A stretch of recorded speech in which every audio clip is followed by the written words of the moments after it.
กราบนอบน้อมยังกุลพระติธาไรรัตนะผ่านแผ้วพระแก้วเจ้าตังสามประการหมายมีพระพุทธพระธรรมพระสงฆ์อันเป็นสารณะที่เปิ่งของหมู่เฮาต่างหลายขอกราบไหว้สาบุญญาปรมิธรรมท่านอาจารย์ท่านพระครูอภิวัฒนวิกรมเจ้าอาวาสวัดปักตังเจริญผู้ดำเนินรายการเสียงธรรมแสงอรุณและรายการอู้จาภาษาธรรมพร้อมไปด้วยต่างท่านครูบาอาจารย์พระสงฆ์องค์สังฆเจ้าภิกษุสามเณรทุกรูปทุกองค์ที่ท่านได้เปิดวิทยุรับฟังอยู่ต่างวัดต่างว่าด้วยความเคารพอย่างสูงสุดยิ่งครับผมสวัสดีเจและก็แสดงความนับถือลุงแหนนครับผมขอกับบริษัทอาจารย์สุวัสดิ์กิจโจเฮาเหมือนกันนะครับผมขอกับบริษัทตุ๊กปีโนมบอดไฟหินเฮาเหมือนกันนะครับผมขอกับบริษัทเนนนัดเฮาเหมือนกันนะครับผมขอกับบริษัทเนนตะวันเฮาเหมือนกันนะครับผมขอกับบริษัททุกตนทุกองค์ที่ฟังขึ้น104ในเวียงเนาะขึ้น104วัดไฟหินในเวียงเลยเนาะครับผมขอกราบสวัสดีแม่บุญกัดข้อมเฮาเหมือนกันดื้อแม่แดงเฮาตะดื้อแม่แดงตะล่อมนะครับผมขอกราบสวัสดีกำนันนุยเฮาเหมือนกันเด้อสวัสดีกำนันนุยสวัสดีพี่ฮิตสมัยคนงานบ้านดอนตาลแม่ริมเฮาเหมือนกันเด้อครับผมขอกราบสวัสดีป้าหลวงนานโคนรูปหล่อเฮาเหมือนกันนะครับสวัสดีผมขอกราบสวัสดีแม่หลวงนงบ้านต้งท้อเฮาเหมือนกันนะครับผมขอกราบสวัสดีพี่แนนลูกสาวป้าหลวงนานอาคมเตสานาเฮาเหมือนกันเด้อสวัสดีเด้อพี่แนนเด้อผมขอกราบสวัสดีแม่ครูแสงเอ้ยบ้านระขันหลังพามผมขอกราบสวัสดีผู้หมวดไซรุพรทีมสมุทรเฮาเหมือนกันนะครับผมขอกราบสวัสดีแม่เพจโคตรสู้ระวิเกินแสนนังนาบสวัสดีป้าซักเฮาเหมือนกันเด้อสวัสดีป้าซักเหมือนกันนะครับสวัสดีป้าซักนะครับผมขอกราบสวัสดีทุกคนที่ฟังขึ้นห้วยตองซักก็ดีขึ้นแจงไฮก็ดีขึ้นทุกขึ้นที่ฮับของในรอไปก็ดีทุกขึ้นเลยนะครับทุกขึ้นกับภาษาตุ๊กปีเลินเฮาเหมือนกันเด้อกับภาษาตุ๊กปีเลินเหมือนกันนะครับสวัสดีกับภาษาตุ๊กปีเลินเหมือนกันเด้อตุ๊กตาดำๆที่ไงได้หันในงานมั่งมันนั้นนะผมขอกับสวัสดีเหมือนกันผมขอกับภาษาตุ๊กบอลใหม่วัดมณฑาทิพย์เหมือนกันนะครับผมขอกับภาษาตุ๊กบอลใหม่มณฑาทิพย์เอาเหมือนกันเด้อป้าหลวงทรงกับฝากมาขอบคุณที่เปิดไปในงานมณฑาทิพย์ได้มาในงานมณฑาทิพย์หมู่3มอกวันนั้นนะครับเปิดฝากมาขอบคุณทุกคนเลยแม่นุชเปิดฝากมาขอบคุณโดยทุกคนเลยที่ไปในงานวันที่อย่างก็12นะครับทุกคนเลยนะครับเปิดฝากมาขอบคุณนักขอบคุณหลายๆที่ไปในงานที่บ้านของผมนะครับบ้านเกิดของผมนะครับผมขอกราบสวัสดีเหมือนกันปอรัตตานุฝากมาขอบคุณเหมือนกันนะครับปอรัตตานุสมชายหล่อเนตรฝากมาขอบคุณเหมือนกันเด้อสมชายหล่อเนตรฝากมาขอบคุณเหมือนกันสมชายหล่อเนตรฝากขอบคุณเหมือนกันนะครับ คนเลยครับกับวาสาครับน้ำมนต์นะครับ ขอเจริญพรอย่างคณะสัตยาญาติโยมศรัทธาสาธุชนคนดีเฮาทุกท่านมาแล้วเน้อมาแล้วเน้อมาแล้วเน้อมาแล้วมาแล้วมาแล้วมาปะกันในรายการธรรมะเพื่อชุมชนเป็นประจำกู้วันอังคารซึ่งเฮาจะได้มาปะกันเวลา20:00 นโดยประมาณอังคารที่แล้ว ก็ต้องขอสุมาอภัยกับศรัทธาญาติโยมเพราะว่าวันอังคารที่แล้วนี่อาตมาก็บ่ได้มาเพราะว่าตัง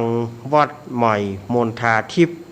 หรือว่าวัดเหล่ามณฑาเปิ้นมีการถ่ายทอดเสียงการทำวัดสวดมนต์วันนั้นก็อาตมาก็เลยบ่มาสักกรรมเพราะว่าอาตมาก็ต้องทำพิธีออกพรรษาอธิษฐานออกพรรษาตัวอย่างตัวเนาะวันนั้นมันก็เลยบ่ได้มาอังคารที่แล้วต้องขอสุมาอภัยญาติโยมเน้ออังคารนี้ก็มาแล้วนะ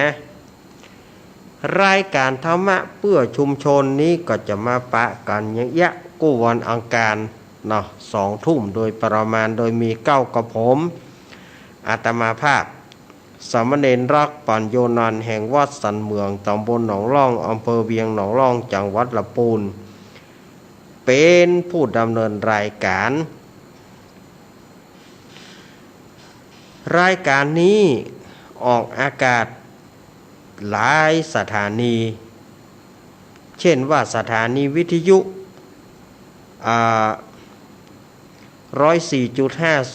น.สถานีวิทยุคลื่นพระพุทธศาสนา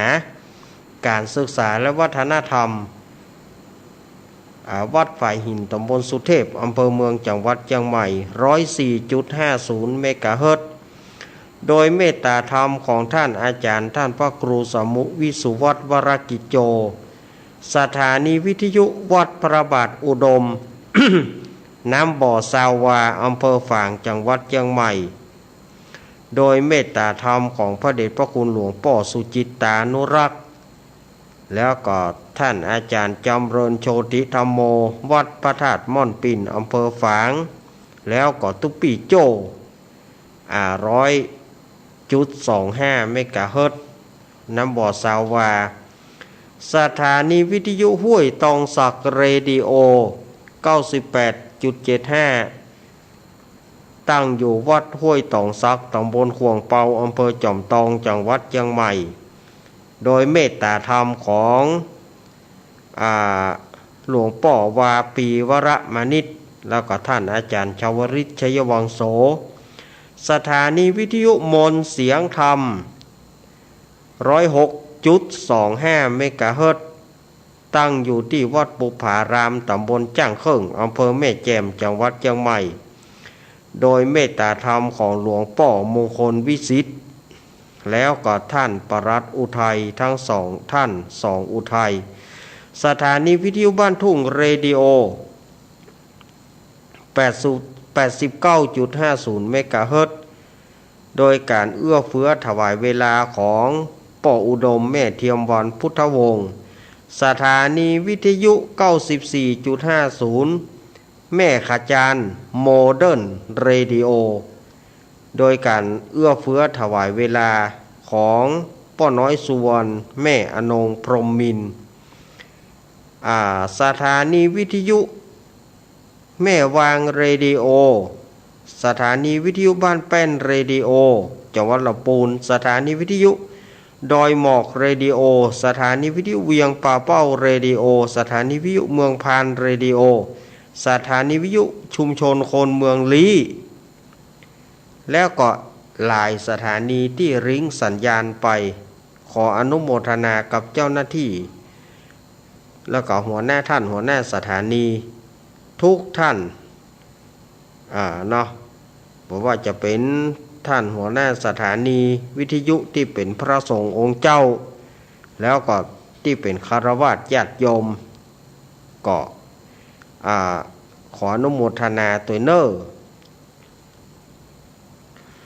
มาปะกันวันนี้เป็นวันอังคารที่18ตุลาคม พุทธศักราช2565เดือนเกียงหรือว่าเดือนอ้ายเหนือเดือน11ใต้แฮมมันนี่8ค่ำ พร่ำว่าเป็นวันพระวันศีลวันนี้ศรัทธาญาติโยมก็คงไปร่วมการทำบุญกุศลเนาะร่วมกันทำบุญทำทานต่างวัดต่างๆบางวัดเปิดกทานผ้าบางวัดเปิ่นก็มีการทานถวายทานผ้าวาสาบางวัดก็เปิ่นก็ทานไปแล้วก็มีบ่ได้ทานเตื้อก็มีนะศรัทธาญาติโยมวันนี้อาตมาภาพก็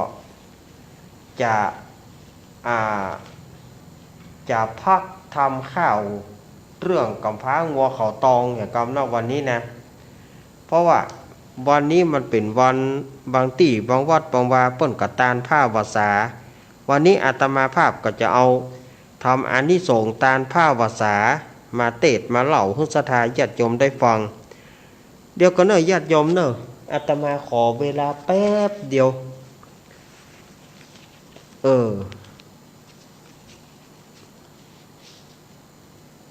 อีดีกว่าเนาะอยากเปลี่ยนไหมอาตมาขออนุญาตเปลี่ยนเม็ดถ้าฟังเสียงตัวเก่าแล้วมันอีดเฮาอาตมาจะต้องใส่เม็ดที่มันโป่งๆ ถ้าเม็ดทึบแล้วมันจะมีปัญหาศรัทธาญาติโยมเม็ดใส่เม็ดทึบแล้วมันมีปัญหามันบ่ม่วนก็บ่ม่วนอย่าใดก็บ่ม่วนสมัยอภัยเนอะอาตมาเปลี่ยนเม็ดละก็มันโป่งหูดังหน่อยเมื่อมาปะกันแล้วอาตมาภาพก็บ่ฮื้อกลัดเกลียวเสียเวลาเมื่อมาปะกันศรัทธาญาติโยมก็ถ้าจะเอาน้ำมนต์หลายวันอังคารที่แล้วก็ศรัทธาญาติโยมก็ถ้าจะเอาน้ำมนต์แต่ว่ามันเปิ้นถ่ายทอดเถียอาตมาก็บ่ได้มาสวดมนต์ให้ศรัทธาญาติโยม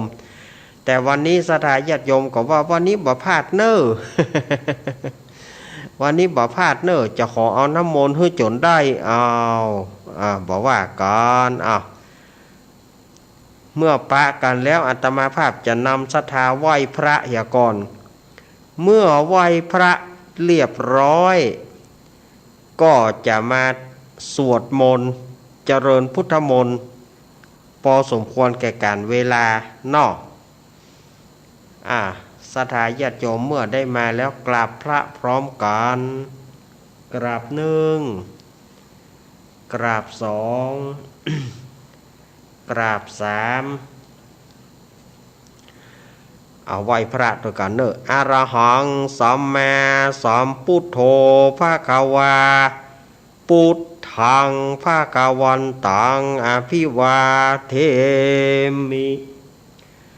สวากขาโตภควตาธัมโมธัมมังนะมัสสามิสุปฏิปันโนภควโตสาวกสังโฆสังฆังนะมามิ เอาละต่อไปอาตมาภาพจะเจริญพุทธมนต์เนาะศรัทธาญาติโยมก็คงจะพร้อมละเอาน้ำมนต์เนอะนะโมตัสสะภะคะวะโตอะระหะโตสัมมาสัมพุทธัสสะนะโมตัสสะภะคะวะโตอะระหะโตสัมมาสัมพุทธัสสะนะโมตัสสะภะคะวะโตอะระหะโตสัมมาสัมพุทธัสสะพุทธังสรณังกัจฉามิธัมมังสรณังกัจฉามิสังฆังสรณังกัจฉามิทุติยัมปิพุทธังสรณังกัจฉามิทุติยัมปิธัมมังสรณังกัจฉามิทุติยัมปิสังฆังสรณังกัจฉามิตติยัมปิพุทธัง สารนังกัจฉามิตติยัมปิธัมมังสารนังกัจฉามิตติยัมปิสังฆสารนังกัจฉามิอิติปิโสภะคะวาอะระหังสัมมาสัมพุทโธวิจจารณะสัมปันโนสุขโตโรกาวิตัวนุตตโรปุริสธรรมสารติสัทธเทวมนุสนาพุทโธภะคะวติสวากาโตภะคะวตาธัมโมสานทิติโกการิโกเอปัสสิโกปนายิโกปัจจตังเวทิตาโพวินโยหิติสุปฏิปันโนภะคะวะโตสาวกสังโฆชุปฏิปันโนภะคะวะโตสาวกสังโฆยะยะปฏิปันโนภะคะวะโตสาวกสังโฆสามิจิปฏิปันโนภะคะวะโตสาวกสังโฆยะติถังจตาลิปุริสายุคานิอัฏฐปุริสาปุการายสัพพะคะวะโตสาวกสังโฆอาหุนายโยปะหุนายโยทักขินายโยอัญชาริการานิโยนุตตรมุจเกตโรกัสสาติสัพพะโรกาวินิโมโตสัพพะสันตปวจิโตสัพพะเวรมติกันโตนิพุตโตจตุวังภวสัพพิติโยวัจฉันตุสัพพะโรโกวินัสสตุมะเตภาวะตวันตารโยสุขีติกายุโกภวะอภิวาทานาสิริสานิจังอุทาปัจจายโนจตารโรธรรมาวัฏันติอายุวโนสุขังภรังพาหุงสหสมาปินิมิตาสวุฒนาเกรมิการังอุติตาโกรสเสนามารันตานันทิธรรมาวิธินาจิตวามุนินโดตันเตชะสาปตุเตชะยมังการานิมาราติเรกามปิยุจิตาสปารติงโกรัมปนารวะกามะกามะทัตายะกังคันติสุตันดาวิธินาจิตวามุนินโดตันเตชะสาวตุเตชะยมังการานินารากิเรงกาชาวราติมาตาปุตังทวกิจกรรมสันนิวสุตารุนันตมิตัมปุเสกวิเทนาจิตวามุนินโดตันเตชะสาวตุเตชะยมังการานิอุกิตากะกรรมติอันตสุตารุนันตันตวันติโยจนะปะทังกุริมารวันตาอิติเปสังกตามโนจิตวามุนินโดตันเตชะสาวตุเตชะยมังการานิกาตวานากาตามุตตารังอิวากเปนิยจินจยทุตวัจนังชยกายมันเชสันเตนะสุมาวิธินาจิตวามุนินโดตันเตชะสาวตุเตชะยมังการานิสัจจังวิหายามติสัจจกวัฏกิตุงวัฏพิโรปิธรรมนาติอันตาพุทธังปัญญปฏิปัชาติโตจิตวามุนินโดตันเตชะสาวตุเตชะยมังการานินันโทปนันทโปจกังวิปุตังมหิติงปุเตนะเทราวุจกินะธรรมปยันโตอิทุปเทสวิตินาจิตวามุนินโดตันเตชะสาวตุเตชะยมังการานิทุกขหาติติปุจกินะสุราถังปรมังวิสุติจุติมิติปะกาปิธานังยานาคเทนาวิตินาชิตวามุนินโดตันเตชะสาวตุเตชะยมังการานิเอตาปิพุทธชัยมังการาตาคัตโยวัจโนตินะติเนสารเตมตันติตวนันนิกวิวิตานิจุปตาวานิโมกังสุขาทิกามายะนโรสัพปัญโยโพชังโคสติสังกโตตมานังวิจโยตถาวิริยัมปิติปัจจาทิโพชังคาจตถาปเรสัมมันทุเปกะโพชังคาสติเตสัพพทัสสินามุนินาสมรากตาภาวิตาภาวิริกตาสัมวัตติอาปิญญายานิปานายะจโพธิยายเตนะสัจวเจนะโสทิเตอนตุสัพพทาเอกัสมิงสัมมเยนะโธโมกาลานันจะกัสโปกัสปังกิลเนทุกิเตทิสวาโพชังเกสตะเทสยิเตจตัง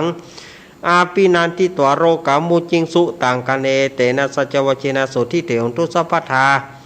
เอกะถาธรรมราชาปิเกรันเยนะพิปิลิโตจุนทัตเตเรนะตันเยวะพานาเปตวนะสาทรัง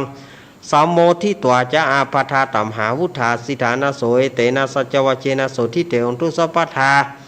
ไปนะเตจะอาปทาตินานัมเปมเหสินังมหาหาระกิเลสวะปตานุปติธรรมตังเอเตนะสัจวเจนะโสทิเตอนตุสัพพทายันตุนิมิตังอวะมังคารัญเจวิจามนาโปสกุณปปะกะอุทุสุเบนะกันตาพุทธานุภาเวนะ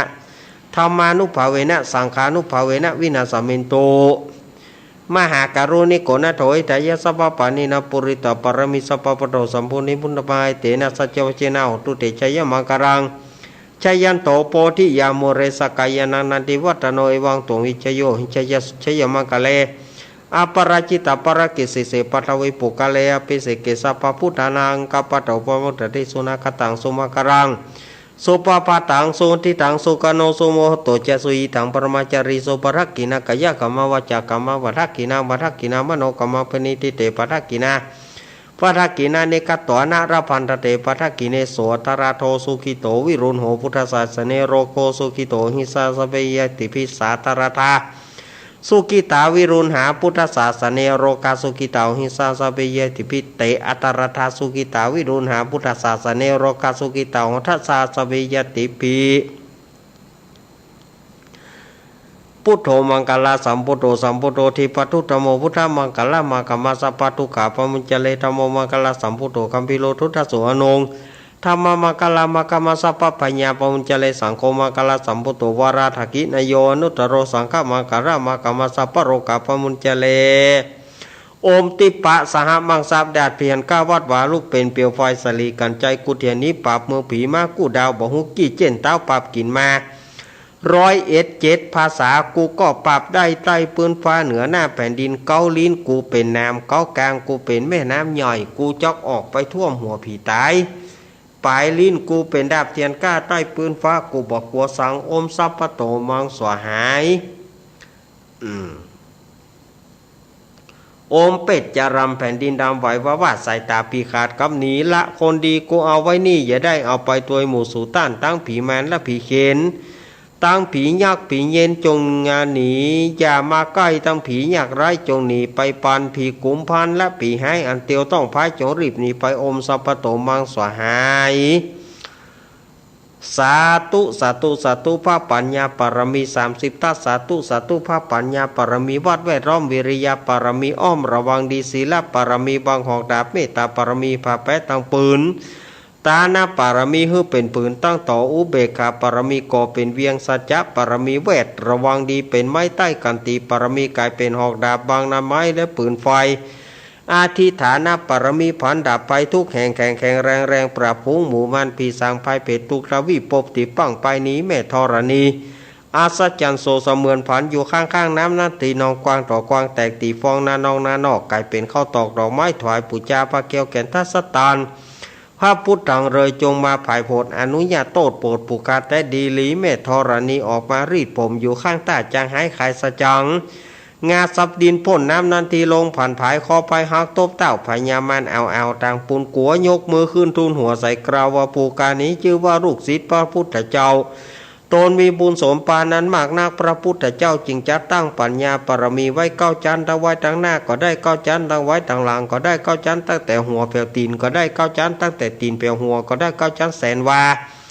เมนว่าลูกปืนมันจะมาเสมือนฝนแสนหาก็บ่อาจจักมาไกลใดข้าพเจ้าเลยได้ปากันว่าโอมพุทธกุณังโอมธรรมะกุณังโอมสังฆะกุณังโอมพุทธอินตาโอมธรรมะอินตาโอมสังฆะอินตาอาสาอับ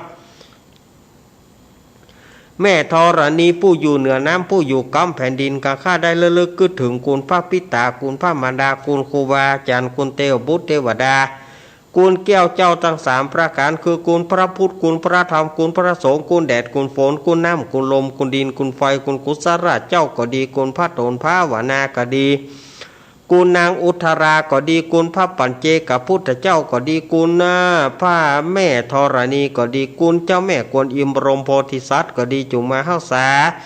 กำหน้าและกำหลังตนตัวข้าพระเจ้าและสถานีวิทยุที่ท่านห้าฟังอยู่ทุกสถานีทุกคลื่นนั้นจุงจักมีเตียงแต่ดีลีจิมแดเตอโอมพุทโธพุทธังหักษาโอมธรรมโมธรรมังหักษาโอมสังโฆสังฆหักษาโอมพุทโธพุทธังอรหังโอมธรรมโมธรรมังอรหังโอมสังโฆสังฆอรหังโอมพุทโธพุทธังกันหะโอมธรรมโมธรรมังกันหะโอมสังโฆสังอายุวันโนสุขังพระลัง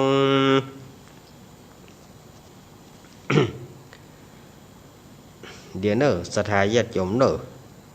อิมัสสมิงมงคลจักรวาลทั้ง8ทิศประสิทธิจงมาเป็นกำแพงเกี่ยวแต่7 จานมาป้องกันเราก็ตัวอนันตาราชเสมานาเกเตสมันตาสตะโยจนะสสตาสหสานิพุทธชาระปริเกเตธรรมชาระปริเกเตปัญเจกะพุทธชาระปริเกเตสังฆชาระปริเกเตระกันตุสุรกันโตอาทิอุนหาสาวิจโยธรรมโมโลเกอนุตโรสัพพสัตตาหิตถายะต่างๆกันหาหิเตวเตปริวเชราชทันเทอามานุเสปาวะเกปายะเกนาเกวิเสปุเตอากาลมารเนนะจะสัพพสมามารณมุตโตทะเปตวกรามาริตังตาเสวะอนุภาเวนะหนตุเตวสุกิสัทธา สุทัสสีลังสมาทายะธรรมังสุจาริถังจเรตเสวะอนุภาเวนะโหนตุเทโวสุขีลาสถาลิกิตังกินจิตังปูชังธารนังวาจานังกรงปริสังเทสนังสุตวตสายุปวัตติสักกตวพุทธารัตนาโอสถางธรรมวรายตาเทวมนุสนาภุระเตเจนะสุตินานาสันตุปตวสัพเพทุกขาอุปสมินตุเตสักกตวธรรมารัตนาโอสถางธรรมวรปริราหุปสมนามเตเจนะสุตินานาสันตุปตวสัพเพพยาอุปสมินตุเตสักกตวสังฆรัตนังโอสถาอุตมังวรังอาหุนายังปะหุนายังสังฆเตเจนะโสเดนานาสันตุปัตวะสะเพโรกาอุปสมินตุเตอินทจตาเทวจตาพรหมจตามหาพรหมจตาอิสิจตามหาอิสิจตามุนิจตามหามุนิจตาปุริสจตามหาปุริสจตาจักรวัติจตามหาจักรวัติจตาพุทธจตาปัจเจกพุทธจตาอรหันตจตาสัพพสิทธิวิชาตารานังจตาสัพพโรกัจจริยานังจตาสัพพโรกัติปติยานังจตาเอเตนะสัจวชนะตุยหังสุอธิอนุตุยหังสหายะโอมนะโมพุทธัสสะโอมนะโมธัมมัสสะโอมนะโมสังฆัสสะไสยะติทังโหรูสหายะ พุทธกาโมระเพปุตตังธนกาโมระเพทนังอธิกายเยกายะยายะเทวานังปิยตังสุตวาอิติปิโสภควายมราชาโนท้าวเวสสุวรรณโน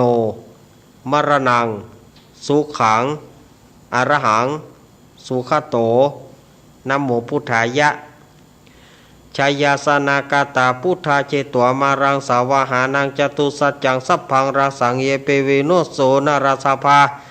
ตานังการาทายโยพุทธาทาวิสตินายกาสัพเพปฏิติตาไมหามาลเกเตมุนิสารสิเสปฏิติโตไมหัง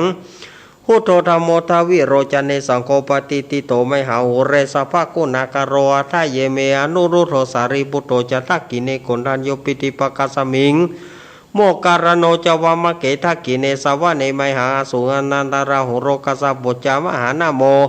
โอโวภาสงวามาโสทะเกเกสันเตปิติปกัสสมิงสุริโยวะปะพังกโรนิสิโนสิริสัมปันโนโสภิโตมุนิปุงกาโวกุมาลากัสสะโปเทโรมเหสิจิตาวาตโกโสไมหาวัฏเนเนจังปฏิตัสสิกุณากโรปุโนอังคุริมาโรจาอุบารินันทสีวริเถระปัญจอิเมชตานาราเตติระกามามาเสสะเสติมหาเถระวิจิตาชินาสาวกายเตเสติมหาเถระจิตวันโตเชโนรสาจารันตสีระเตเจนะอังคามังเกสุสันติตารัตนาปุระโตสิทกิเนเมตาสุตกังทัจกังปัจจโตสิวเมอังคุริมารากังกันทะโมระปริตัญจะอาตานาติยสุตกากาเสชาดานาสิเสสะปะกาลสันติตาชินานาวรสังยุตสัตตปะการรังกตาวตาปิตาทิสัญจตาพยราชตุปัตวาเสสาวินัยยังยตุอนันตจินาเจเตชะสาวสตุเมสกิเจนะสัทธาสัมพุทธาปัญชเรชินปัญชรามาชัมหิวิหารันตังมหิตาเรสตาปริตุมังสเปเตมหาปุริสสัพพายเจวมันโตสุกุโตสุระโกชินานุภาเวนะจิตุปัทวชิตุปัทโวธรรมานุภาเวนะจิตาริสังโฆสังขานุภาเวนะจิตันตรโยสัทธามานุภาวะปริโจจารามิชินปัญชเรติเอตาวตาจามเฮสัมปนามุยสัมปนังสเปเทวานุมนตันตุสัพพสัมปติสิทธิยาทานังทาทันตุสัทธายสิระระกตุสัพพทาภาวนาปิรตาหุนตุกัจฉันตุเทวตากตาสเพพุตาปรปตาปัจเจกานันจะยังพราระหันตานาจเตเจนาระกังวันตามิสัพพโสโพตุสัพพมังการะระกตุสัพพเทวตาสัพพพุทธานุภเวนะสัทธาโสถิงภวันตุเตภวตุสัพพมังการะระกตุสัพพเทวตาสัพพธรรมานุภเวนะสัทธาโสถิงภวันตุเตภวตุสัพพมังการะระกันตุสัพพเทวตาสัพพสังฆานุภเวนะสัทธาโสถิงภวันตุเตนากตายากาพุทธานังปปะกาหานิวรณปริตสานุภาเวนะหันตัวเตสังปัตเวนะกตายากาพุทธานังปปะกาหานิวรณปริตสานุภาเวนะหันตัวเตสังอุปัทเวนะกตายากาพุทธานังปปะกาหานิวรณปริตสานุภาเวนะหันตัวเตสังอุปัทเวอาโรกายาปารมาราภาสันทุติปารมังทานัง วิสาสังปารมายาตินิปานังปารมังสุขังอ้าวจบไปขั้นตอนหนึ่งศรัทธาญาติโยมเอาต่อไปอ้าวหมู่หนุ่มหมู่กำมาเนอมาโยงเอาหมู่หนุ่มหมู่กำมายกเอาไม้กำจะตามายกเอาซุ้มนี้ออกไปกำหมู่หนุ่มหมู่กำมายกเอาซุ้มจะตาออกไปกำเพราะว่ามันกีดและญาติโยมจะเข้ามากันยากเอาเดี๋ยวกันเนอเอาเนาะเรียบร้อยเนาะเรียบร้อยแล้วศรัทธาญาติโยมที่จะมัดมือโยมที่มาจากกรุงเทพฮุดไฟเลยนะโยมที่มาจากกรุงเทพฮุดได้เลยฮุดฮุดเลยจักเลยน่ะจักเลยนั่นบ้านเฮาก็จักเนอแล้วเอามาทางหลวงพ่อวันนี้เฮาก็ได้รับเกียรติจากหลวงปู่ดอยหลวงปู่ปฏิภาณธรรมทินวันนี้นะเปิ้นก็มานั่งเป็นเก้าเป็นประธานหลวงลุงชัยวัฒนาคเสโนก็มานั่งบอกว่าวันนี้จะมามัดมือหรอจะมามัดมือศรัทธาเอามาเลยเวลามีน้อยเอามาเลยศรัทธาญาติโยมจักไฟนะเรียบร้อยไฟไผ่ไฟมันมาหาครูบาอาจารย์เน้นจะไปเมาเล่นเกมไม่จะเมาตายอย่างกับเกมมั้งเนาะเรียบร้อยลวดมัดมือเนอะพุทโธมังกาลสัมปุ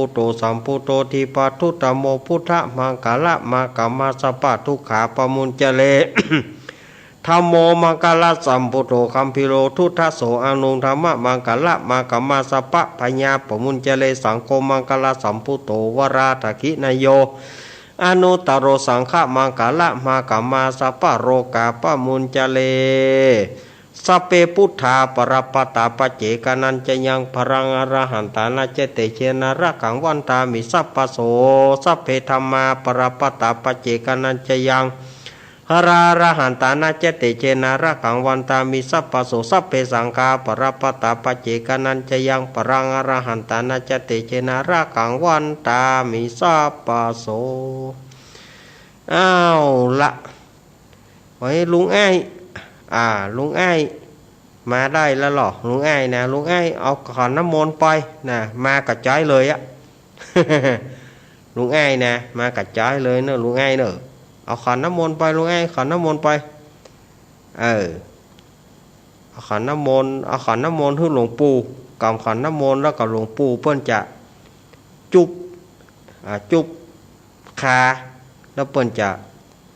พรมน้ำมนต์วันนี้หลวงปู่ดอยเฮาเพื่อจะพรมน้ำมนต์เองเนอะชะยันโตโพธิยาโมเรสักกายานังนันติวัตโนเอวังตวงวิจโยโหหิชายาสุชายามังกาเลอปาราชิตาปารังเกสิเสปัทาวีปุกาเลอาภิเสเกสาปพุทธานังคาปโตปมุตติสุนักตังสุมังครังสุปภาตังสุทิตังสุกาโนสุโมโหโตจะสุยิทังประมาจาริสุปาทักกินากายะกัมมังวาจากัมมังปัทักกินังมโนกัมมังปนิติเตปัทักกินานิกาตวนะระพันตาเทปัทักกิเนสาธุอ้าวจบไปแห่งขั้นตอนหนึ่งวันนี้นักหัวตะก๊อกสดายญาติโยมมานักหัวอย่างแต่ก็เตือนนี่ประมาณทุ่มเกิงหรือว่า2 ทุ่มอาตมาจะนอนละวันนี้เรามาดำเนินรายการเนี่ยพอมาดำเนินรายการแล้วบอกว่ามันจะมันง่วงนะเพราะถีนมิทะเป็น มารเป็นมารมาคอยคุยโอคุยใจเนาะสถานญาติโยม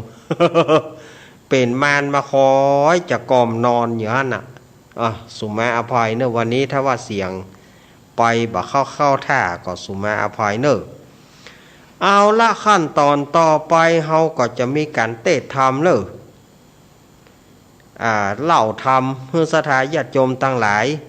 วันนี้อาตมาภาพจะงดทำเรื่องกำพร้างัวเขาตองเหี่ยววอนหนึ่ง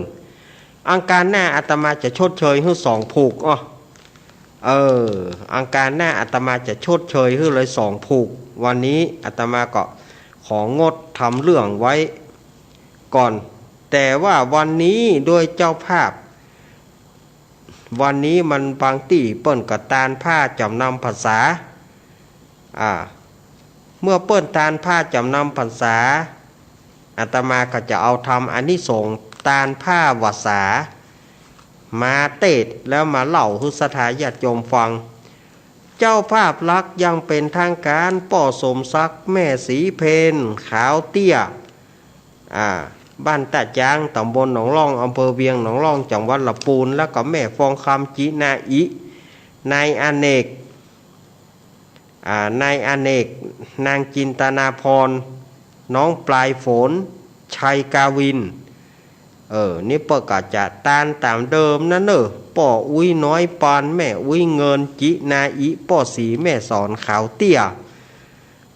อุ้ยแก้วอุ้ยอินเชื้อวงอุ้ยสุกอุ้ยทาจินาอิป่อสอนชัยอุ้ยคำอุ้ยทาจินาอุ้ยคำอุ้ยทาชัยกาวินแล้วก็ป่อผู้กองพรศักดิ์เปิ้นก็จะตานตัวนะป่อผู้กองอันนี้ส่วนที่จะตานป่อผู้กองพรศักดิ์แม่คุณนายประนอมพรหมสุวรรณดีอันนี้ก็จะตานไปหาแม่จันอุ้ยจันที่ล่วงลับขานไปป้อเจินป้อน้อยเจินแม่จันนวลในเทิดพงในพัดพงการทำมูลนี่ก็จะตานหาญาติตั้งหลายนะเนอวันนี้อาตมาภาพจะเอาทำในเรื่องอานิสงส์การตานผ้าวาสามาเตศมาเล่าสถานญาติโยมได้ฟังกันว่าจะเป็นอย่างใดนั้นก็เจิญสถานญาติโยมได้ฟังน้ำฟังธรรมก่อนแล้วก็จะได้ฮับปอนเมื่อฮับปอนแล้วก็จะได้เจิญปี่พิสมัยมาเล่าเจียให้สถานญาติโยมได้ฟังเมื่อปี่พิสมัยเล่าเจียเสร็จบ่มีอะไรอย่างแล้วอาตมาก็จะลวดเปิดสายแล้ววันนี้นะ โต๊ะขัวก็แอบแนมมาเนาะโต๊ะขัวก็ลวดแอบแนมนะฟังธรรมก่อนเนอสถานญาติโยมอานิสงส์ตานผ้าวาสานะโมตัสสะภะคะวะโตอะระหะโตสัมมาสัมพุทธัสสะสาธะโวฟังราโสตุจะนาสัพปุริสะตังหลายตั้งยิ่งใจมวลหมู่อันเข้ามานั่งอยู่อารามจีเตียนตามตูบตายเพื่อน้อมไว้ปูจาขอศรัทธาตั้งหลายจูผู้จุงท่าดักอยู่ดาฟังในกาลาค่ำคืนนี้เล่ามามีมุนราศธาเจ้าภาพก่อนติดก่อนทำจูผู้จุคน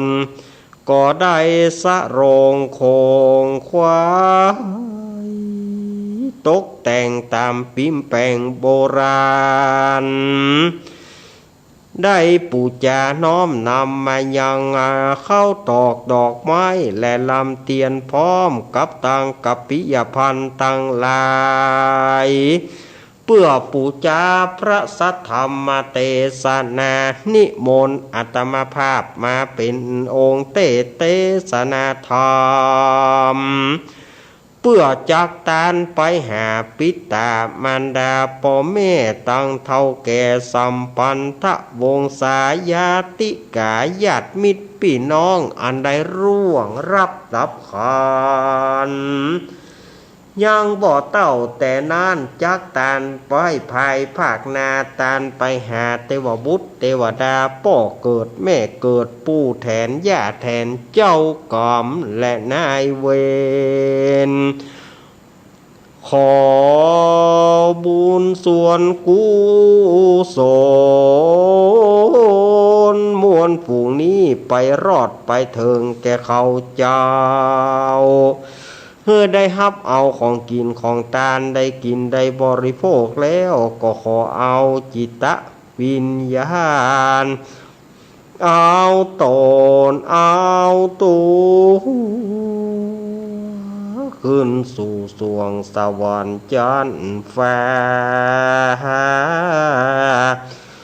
บุญสมปานแก่กา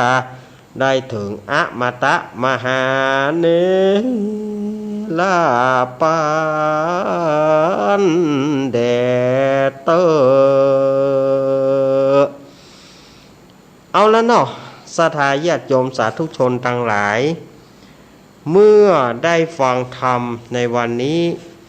อาตมาก็น้อมนำพระสัทธรรมเทศนาปื้นบ้านปื้นเมือง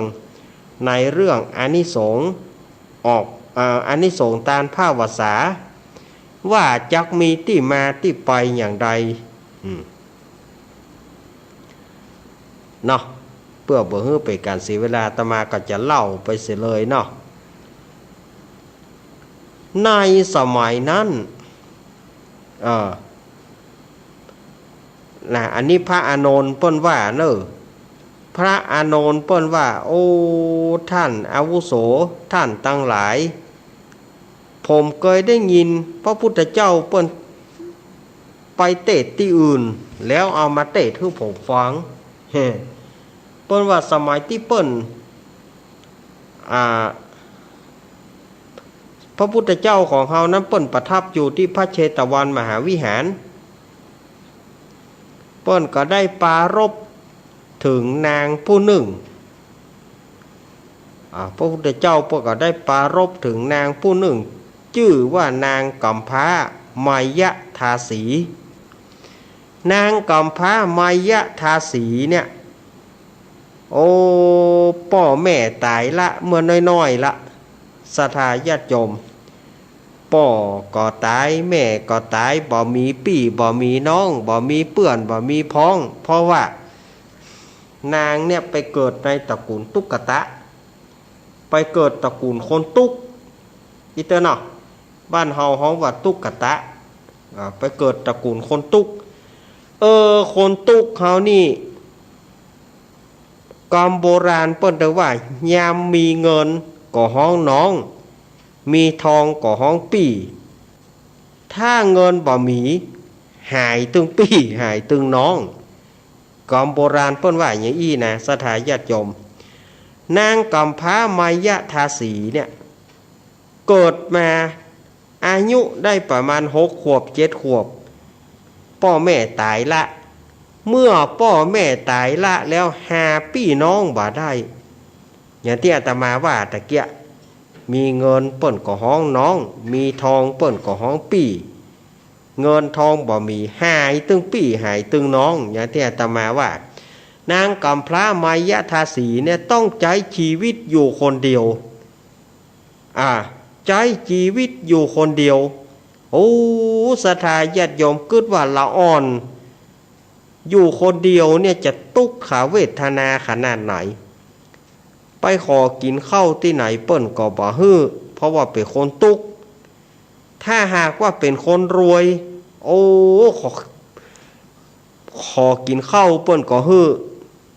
แต่ว่าลูกคนทุกข์เปิ้นบ่ฮื้อแล้วบ่ฮื้อเข้าบ้านเข้าจองบอกว่าเป็นคนอนาถากั้นอยากนางมายาทาสีก็จึงบ่มีเปื้อนบ่มีป้องก็เลยหนีออกไปไปตั้งรักตั้งฐาน ไปตั้งรักตั้งฐานไหนหยังสถาญาติโยมก็ไปแปลงตูบน้อยมุงคาอยู่คนเดียวเพราะว่ามีพี่มีน้องก็หากินคนเดียวตั้งแต่น้อยไปต้นมาหากินในอย่างพ่องก็ไปเซาะบุกบอลไปเซาะบุกบอลเซาะเฮ็ดพ่องหยวกพ่องหยวกกล้วยตองปีไปเซาะหาเยอะๆเอามาแลกเข้าเลี้ยงชีวิตอินทรีย์ไปแต่นางก็บ่ได้ประมาทถึงนางจะทุกข์ยากไร้เพียงใดนางก็รักษาศีลห้าบ่ได้บกพร่องนี่นางมายาทาสีนี่นะนางก็รักษาศีลห้ามาโดยตลอดบ่ได้บกพร่องศรัทธาญาติโยมสาธุชนทั้งหลายเนี่ยโคนเฮาชะตาของโคนเฮานี่มันเป็นชะตาบ่กอกแห้งเกิดมาตุกแล้วก็ตุกแถมจนถึงนางมีวัยะขึ้นใหญ่เป็นสาวแล้วแม้แต่เสื้อผ้าจะใส่ก็บ่มีสถาญาติโยมแล้วสุมาเนอะญาติโยมบางพ่อก็ถามว่าบ่มีเสื้อผ้าแล้วเอาอันอย่างมาตุ้มห่มนางมีผ้าสบายนะนางมีผ้าสบายอยู่ผืนหนึ่งนางก็เอานุ่งตุ้มทนแดดทนฝนทนหนาวเพราะว่าตัวเก่าตุกบ่มีเงินทองที่จะซื้อเข้าจะกินบางเตื้อบ่มีเข้าจะกินก็ยังบ่มีเตื้อต้องเอาอันอย่างไปแลกเข้ากินแต่นางรักษาศีลห้าบ่ได้บกพร่องนะจนมาถึงวันหนึ่งนะศรัทธาญาติโยมเป็นฤดูกาลออกพรรษาแล้วตังวัดตังวาเนี่ยเปิ้นก็ฮื้อปูล่ามไปเป่านะสมัยก่อนนี่เปิ้นเฮาว่ามีการมีงานนี่จะยกฮื้อล่ามวัดนะปูล่ามวัดหรือว่าวิยาวัจกรเนี่ยฮื้อปูล่ามวัดเนี่ยไปประกาศไปเป่าเอาถ้าไปสมัยบะเดียวก็ง่ายกะบะเดียวก็เอาฮื้อป้อหลวงกำนันเนี่ยหมดท่าฮื้อป้อหลวงกำนันประกาศแต่สมัยก่อนต้องใช้ปูล่ามไปเป่าปูล่ามนี่ก็ไปเป่าไปทั่วนะวันพูกเจิญจวนไปตานผ้าวสาเนอเนี่ยที่นี่ก็กายบ้านนางมายาทาสีสดายยมพ่อกายบ้านนางมายาทาสีปูล่ามก็เป่าวันพูกไปตานผ้าวสาเนออีน้อยมึงก็ไปตัวเปิ้นเนอ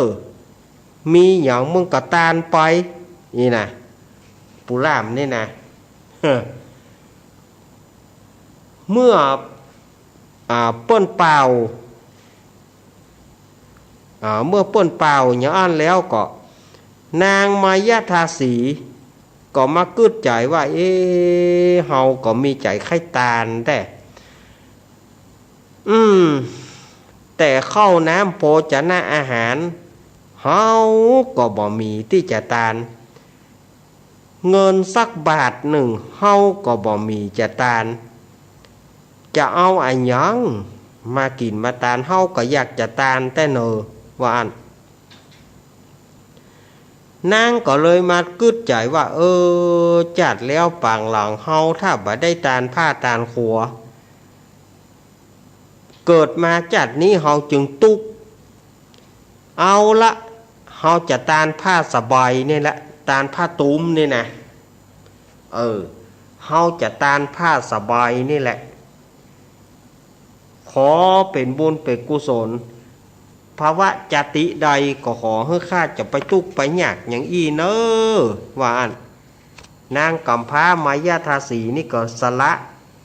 ผ้าสบายเอาซักผ้าสบายนั่นนะแล้วก็ ตัวเก่าก็เอาใบไม้มานุ่งสลายญาติโยมคนตุกสมัยตะก่อนนี่โอ้สถาญาติโยมบัดใจว่าสะเล็กสะหน่อยคนตุกแตะตุกว่านะตุกจนถึงใบไม้นุ่งถ้าบ้านเฮานี่สมัยตะก่อนตุกเฮาอย่างใดสถาญาติโยมเตียวเนี่ยเฮานุ่งเตียวก้นแหนบอยู่ลูกสมัยก่อนนะเตียวก้นแหนบหรือว่าเตียวก้นปะเนี่ยแหนบแล้วแหนบแถมนะสมัยก่อนอาตมายังได้นุ่งเตียวก้นแหนบแต่เฮาไปดูอย่างนางมายาทาสีนี่ตุกจนบ่มีผ้านุ่งไปบ่พอได้ซักผ้าสบายเอาไปแล้วก็เลือกได้นุ่งใบไม้ใบตอกโอ้น่าอินดูเจนล้ำถ้าเป็นสมัยประเดียวจะบริจาคผ้าเฮ้อเนาะนางมายาทาสีนี่นะนางก็ถึงวันพุกนางก็ถือเอาเก็บดอกไปเอาผ้าสบายไปนางก็เอาผ้าสบายไปตานแก่พระสงฆ์องค์เจ้าทั้งหลายหมายมีพระพุทธเจ้าเป็นเก้าเป็นประธานบางคนก็บุยปากใส่นางเพราะคนผีบ้าซาห่วงเนี่ยไปว่าเขาเปิดนะคนผีบ้าซาห่วงมานุ่งใบไม้แล้วเอาผ้าตัวเก่าไปตานพ่องก็ว่าโอ้จะไปว่าเขาเปิดเตอะเปิดตานก็ดีแล้วมันเกินแล้วไปมันเป็นผีบ้ากันนั่นว่าเขาเปิดไปต่างๆนานาพ่องก็บุยปากเขาใส่พ่องก็อนุโมทนายามนั้นพระพุทธเจ้าเปิ้นก็เลยได้ตรัสกับพระอานนท์ว่าอานนท์เฮยแถม7 วันเนี่ยนางกัมพามายาทาสีจะได้ไปเป็นอัครมเหสีจะได้ไปเป็นพระราชินีของพญาพันธุมติราชเนอวานข้าวการตานผ้าสบายนี่ก็เรื่องลือไปหลายบ้านหลายเมืองจนไปถึงพระเจ้าพันธุมติราชพระเจ้าพันธุมติราชได้ยินข่าวนางมายาทาสีก็โอ้ปนตานผ้าสบายก็มีใจฮักว่าสถาญาติโยมยังบ่ได้หารแต่นะมีใจฮักก็เลยบอกว่าสู่เขาเฮยโอ้อีนางนี่มันตานผ้าสบาย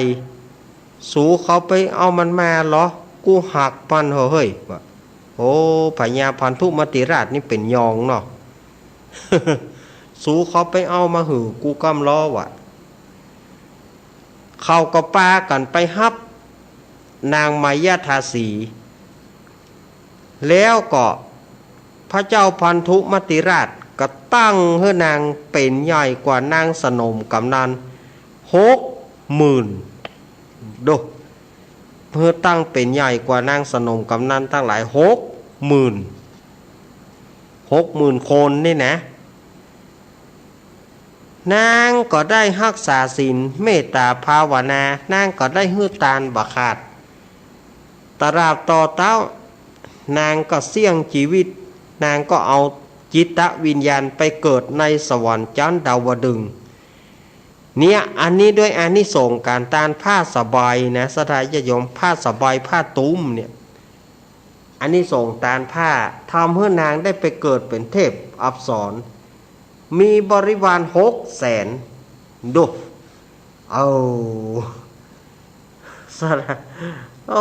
อันเนี้ยอันนี้สงญาติโยมจะไปคิดว่าของน้อยๆตานไปกัวบ่ได้บุญได้กะก็นางมายาทาสีได้ตานผ้าสบายก็ยังเป็นบุญเป็นกุศลเนาะเอาละ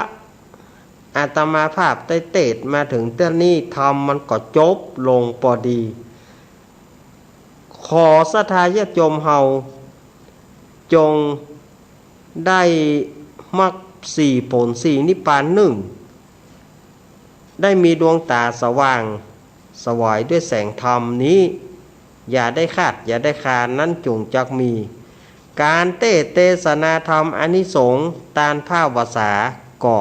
จบไว้แต่อีนิติตังขีญาสังวรนาวิเศษจาห้องเหตุธรรมเทศนาอานิสงส์พาจำนำวาสานิติตาก็บังกรมสมเรศเดชสาธุสาธุสาธุเอาแล้วไปแถมขั้นตอนหนึ่งต่อไปก็เป็นแผนกเกณฑ์ แผนกประเคนอ้าวแม่บางปอนโยนานพ่อหลวงทาปอนโยนานแม่บุญปอนอูบคำแม่คำอูบคำป่อเมืองแก้วแม่มาลีนางสาวสายฝนกันทาส้มวันนี้ก็พ่อหลวงประดิษฐ์ พ่อหลวงประดิษฐ์แม่หลวงกันหาบ้านยางส้มเนอปี่โบลองญาติสินทุบ้านห้วยแห่มาเลยมาเลยวันนี้แม่พิทยาป้อกำจรแม่พิทยาศรีสวัสดิ์เพนร้านพิทยาเฟอร์นิเจอร์แม่สายทองทันยะเกี้ยวแม่สายทองทันยะเกี้ยวลุงสะอิ่งพลกลางแม่สาครพลกลางมาตานมาเกณฑ์กุโคนแม่แก้วยาวามาเกเนอะแม่แก้วเนอะปี่จันทรป่ามีปี่จันทรป่ามีบ้านเราเมียวมาเนี่ยแม่น้อมสุภาวงศ์พ่อสมศักดิ์แม่สีเพนมาเกณฑ์กับกุคนนั่นเนอะมาเลยแม่สีทรเปรมจิตแม่สวรักษ์แม่บัวพัดกุลันแม่บัวพัดกุลันบ้านต้นซ่านเนอะแม่สายพินตงซ่านแม่ฉลาดแจ่ซ่อนแม่ตาน้อยแม่ฟองละอแม่กองแรงทีมงานของต่อไปเป็นทีมงานของธรรมะคลายเครียดทีมงานธรรมะคลายเครียดปีพิสมัยเฮาเป็นเก้าเป็นประธานทัดมาจากนั้นก็ลุงนุยสว่างเมฆยายพรร้องงัวแดงแม่พรป่าเศร้าแม่สมเนียมมโนแม่จันสมมณีจักแม่ปราณีมณีจรทีมงานธรรมะคลายเครียดทุกท่านมาเลยมาได้เกณฑ์เหมือนกันหมดอำเภอฝางอำเภอชัยประการอำเภอเวียงป่าเป้าแม่จิรพันธ์แม่จิรพันธ์เอาอย่างมาเนี่ยพ่อบุญมีเมืองกลางพ่อบุญมีเดี๋ยวพ่อบุญมีจะว่าแล้วเนาะพ่อมีเหมือนเก่งก็เหรอมาก็เก่งนะเอาลุงไอ้เสิร์ฟต่อเลยลุงไอ้ต่อลุงไอ้เอาเกณฑ์ประเคนหลวงพ่อต่อกัน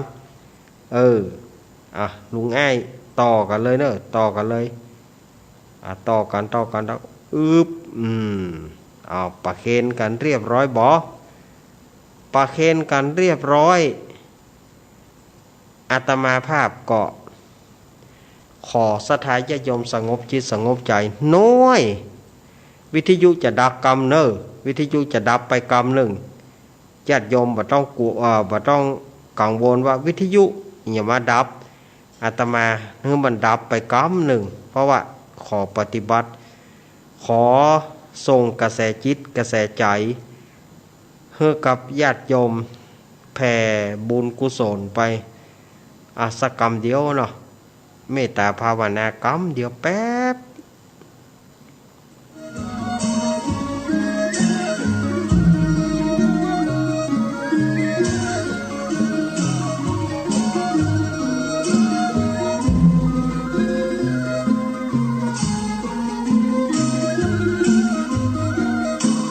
อ้าวขอบคุณขอบคุณขอบคุณเอาละต่อไปก็จะได้รับพรจากพระสงฆ์องค์เจ้าเนอเจ้าภาพกันเตดนะชื่อภายตกโลนขอสุมาอภัยเนอวันนี้มันแนบเนาะก็ล่ำบัดตกโลนก็หาชื่อของญาติโยมถึงอาตมาบัดได้ชื่อก็ญาติโยมก็มาประเคนได้เนาะประเคนแล้วเนาะแม่จันเรือนใสเฮาแม่เลี้ยงใจบุญเฮาหายไปน้อยแม่จันเรือนใสแม่เดือนเพ็ญทิมว่างเฮานี่แม่จันเรือนใสเฮานี่เนาะ มากะอ้าวญาติโยมเนอฮับปอนเนอยะถาวารีวาหาปุราปริปุเรนติสาครังเอวะเมวะอิโตทินังเปตานังอุปคปติอิชิตังปฏิตังตุมหังคิปะเมวะสมิสตุสัพเพปุเรนตุสังกปาจันโทปนารโสยถามณีโจติรโสยถาโสยติธรรมโมจะอัญญังนิทัสสิโตเปตานะปุจจาจักตาอุลาลาบรันจะปิโขนมนุปทินังตุมเหปุญญปสุตานะปกันติสัพพิติโยมิวะจันตุสัพพะโรโกวินาสตุมาเตปวะตวันตรายโยสุขีติกายุโกปวะอภิวาทนาสิริสนิจังวุธาปัจจายโนจตารโรธรรมาวัฏันติอายุวโนสุขังพะลังเอาละศรัทธาญาติโยมเฮ้ยก็เนี่ยเนอศรัทธาญาติโยมก็ได้ฟังการเทศน์อย่างไปแล้วเอาวันตาน้อยครูบาอาจารย์เนอวันตามีปันเตสาปังอาปาราทังกามันทะเมปันเตมายากตังปุญญังสามินาอนุโมทิตาปังสามินากตังปุญญังไมหังทาตปังสาธุอนุโมทามิจัตตาโลธรรมาวัฏันติอายุวโนสุขังปะลังสาธุเรียบร้อยแล้วเนอะขณะนี้ศรัทธาญาติโยมก็กำลังเข้าฟังรายการธรรมะเพื่อชุมชนโดยมีอาตมาภาพสามเณรรักปัญโยนันท์เป็นผู้ดำเนินรายการวันนี้ก็เปิดสายปีพิสมัยเนอะวันนี้ปีพิสมัยถ้าพร้อมมาเลยศรัทธาญาติโยมที่บัจใจปีพิสมัยอย่าเพิ่งโทรเนอะอาตมาจะให้สิทธิ์ปีพิสมัยก่อนถ้าเปิ้นพร้อมแล้วมาเลยปีพิสมัยวิไรศักดิ์วันนี้เปิ้นจะเล่าเจี้ยนี่หรอเปิ้นว่านะเปิ้นจะเล่าเจี้ยเอาปวดโทษอย่าข้อความอย่าเข้ามาโละเนี่ย กะเดียวช่วงจังหวะที่รอปีพิสมัยมาละกะเล่าว่าแม่นเนาะถ้าบ่แม่นอาตมาจะวางก่อนนะเจริญปอนมาแล้วว่าไปเลยมาแล้วหลายอาการละ หลายอาการวันละเดี๋ยวก็ปัดฐานเปิ้นถามหาโอ้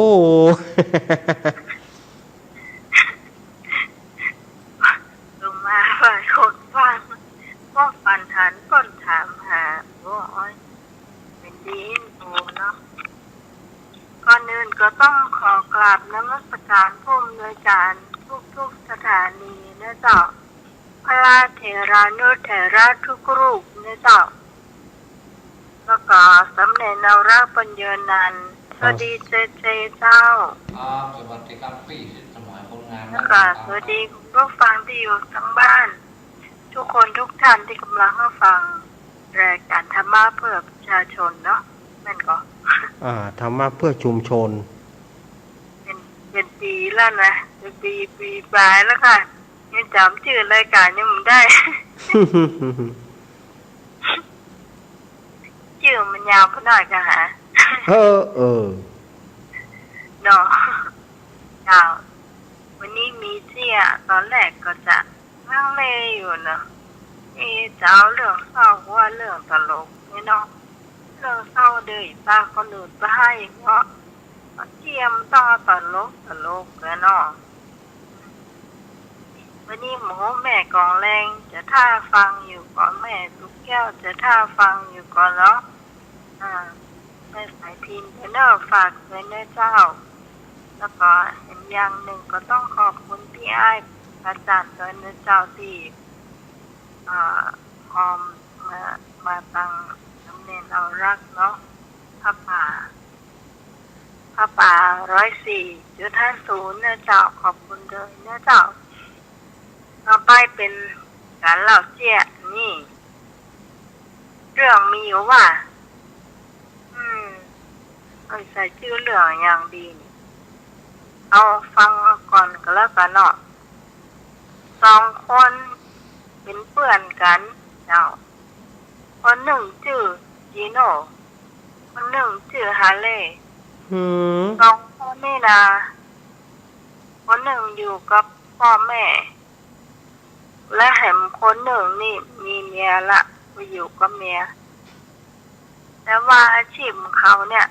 จะหาของป่าขึ้นดอยตึงวันนะแล้วก็เอามาขายอย่างฮาเล่นี่ก็พ่อกับแม่เอาไปขายอย่างก็แล้วก็จิโน่นี่ก็เมียเอาขายก็จะได้มาตั้งวันเนี่ยนะแกมาต่อมานี่พ่อแม่ของฮาเล่นี่จะห่อข้าวหุละจิโน่นี่เมียก็ห่อข้าวหุละแต่จะนัดพวกป้ากันที่ไม้ใหญ่ต้นหนึ่งที่จะไปกินข้าวด้วยกันเมื่อกลางวันนี่นะช่วงกลางวันนี้เนาะจากนั้นก็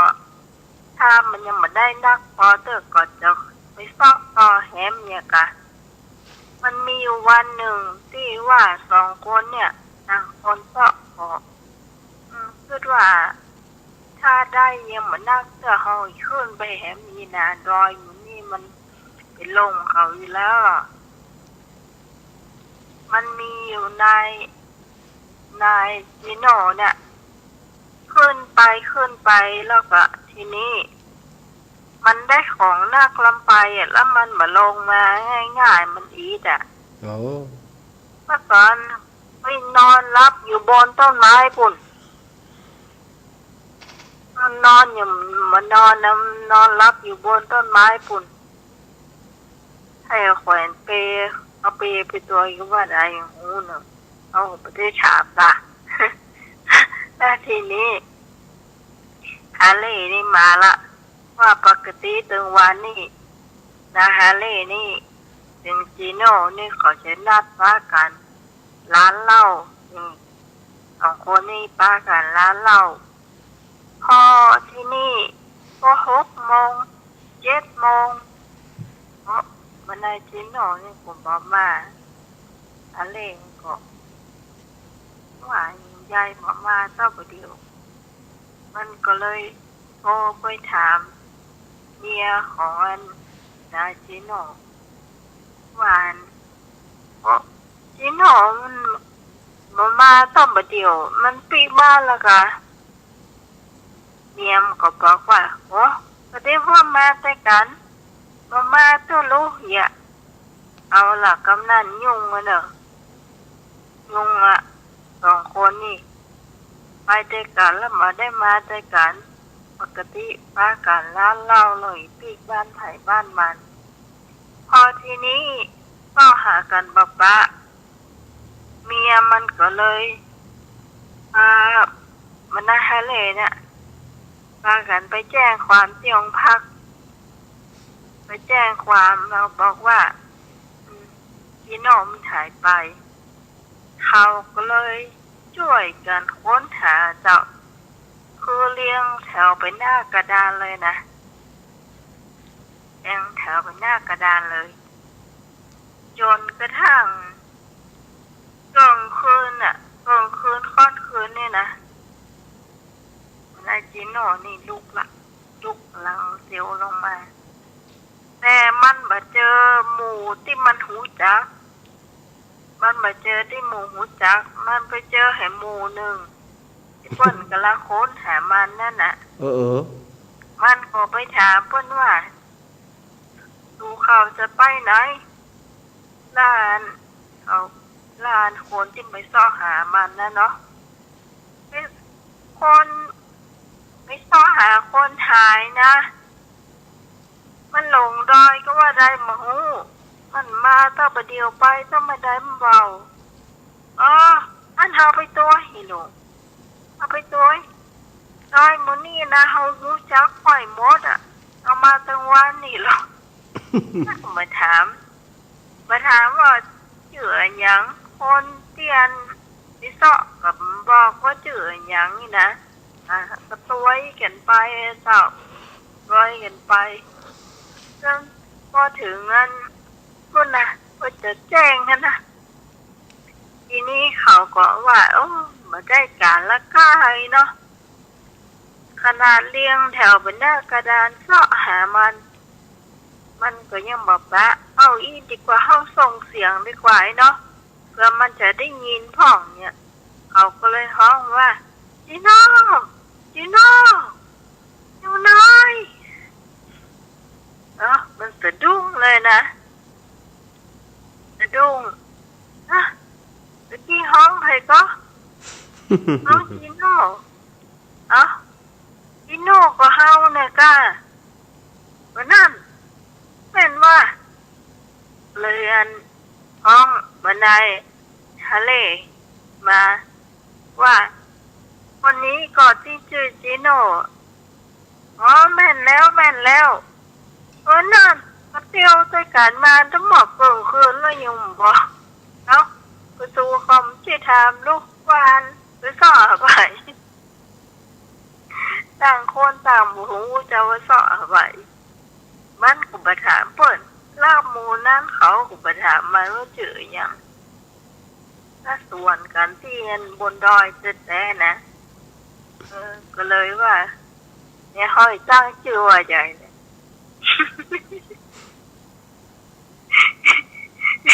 อีตั้งชื่อว่าใหญ่ คนหา น้อง ย ตั้งชื่อสกรรมว่าใหญ่นี่ ตั้งชื่อว่าหาคนหายกันเนาะ อีบอกว่าตั้งชื่อว่าใดเล่ามาจบแล้วนะเจ้า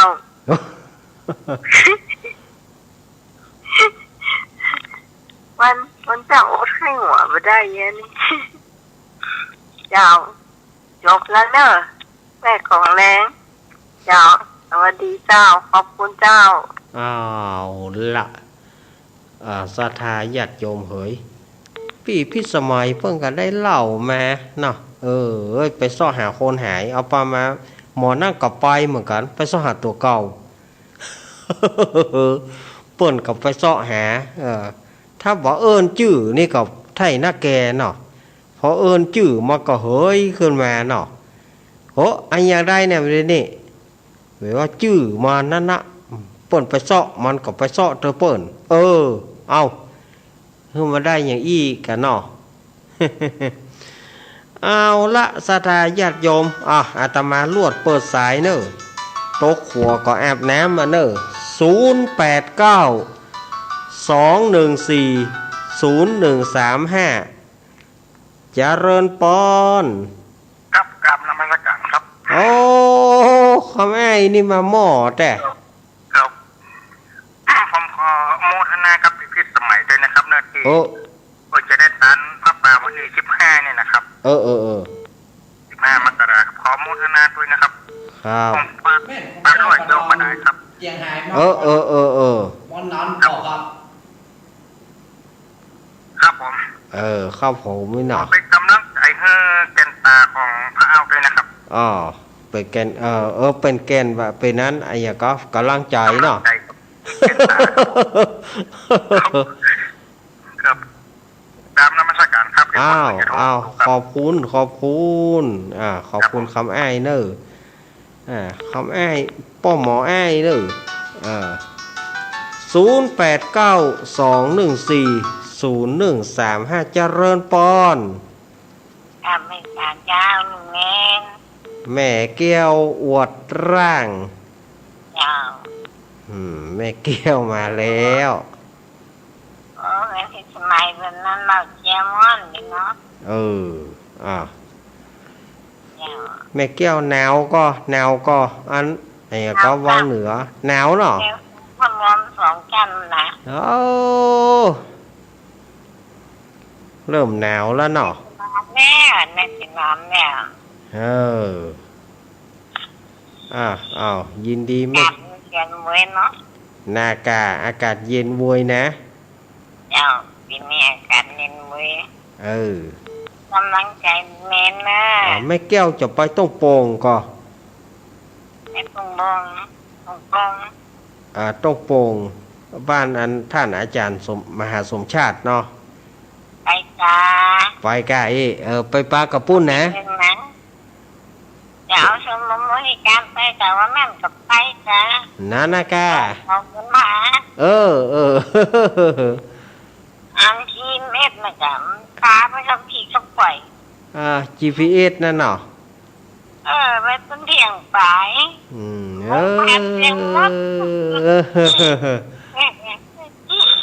อ้าวยินดีแม่แก้วเนอ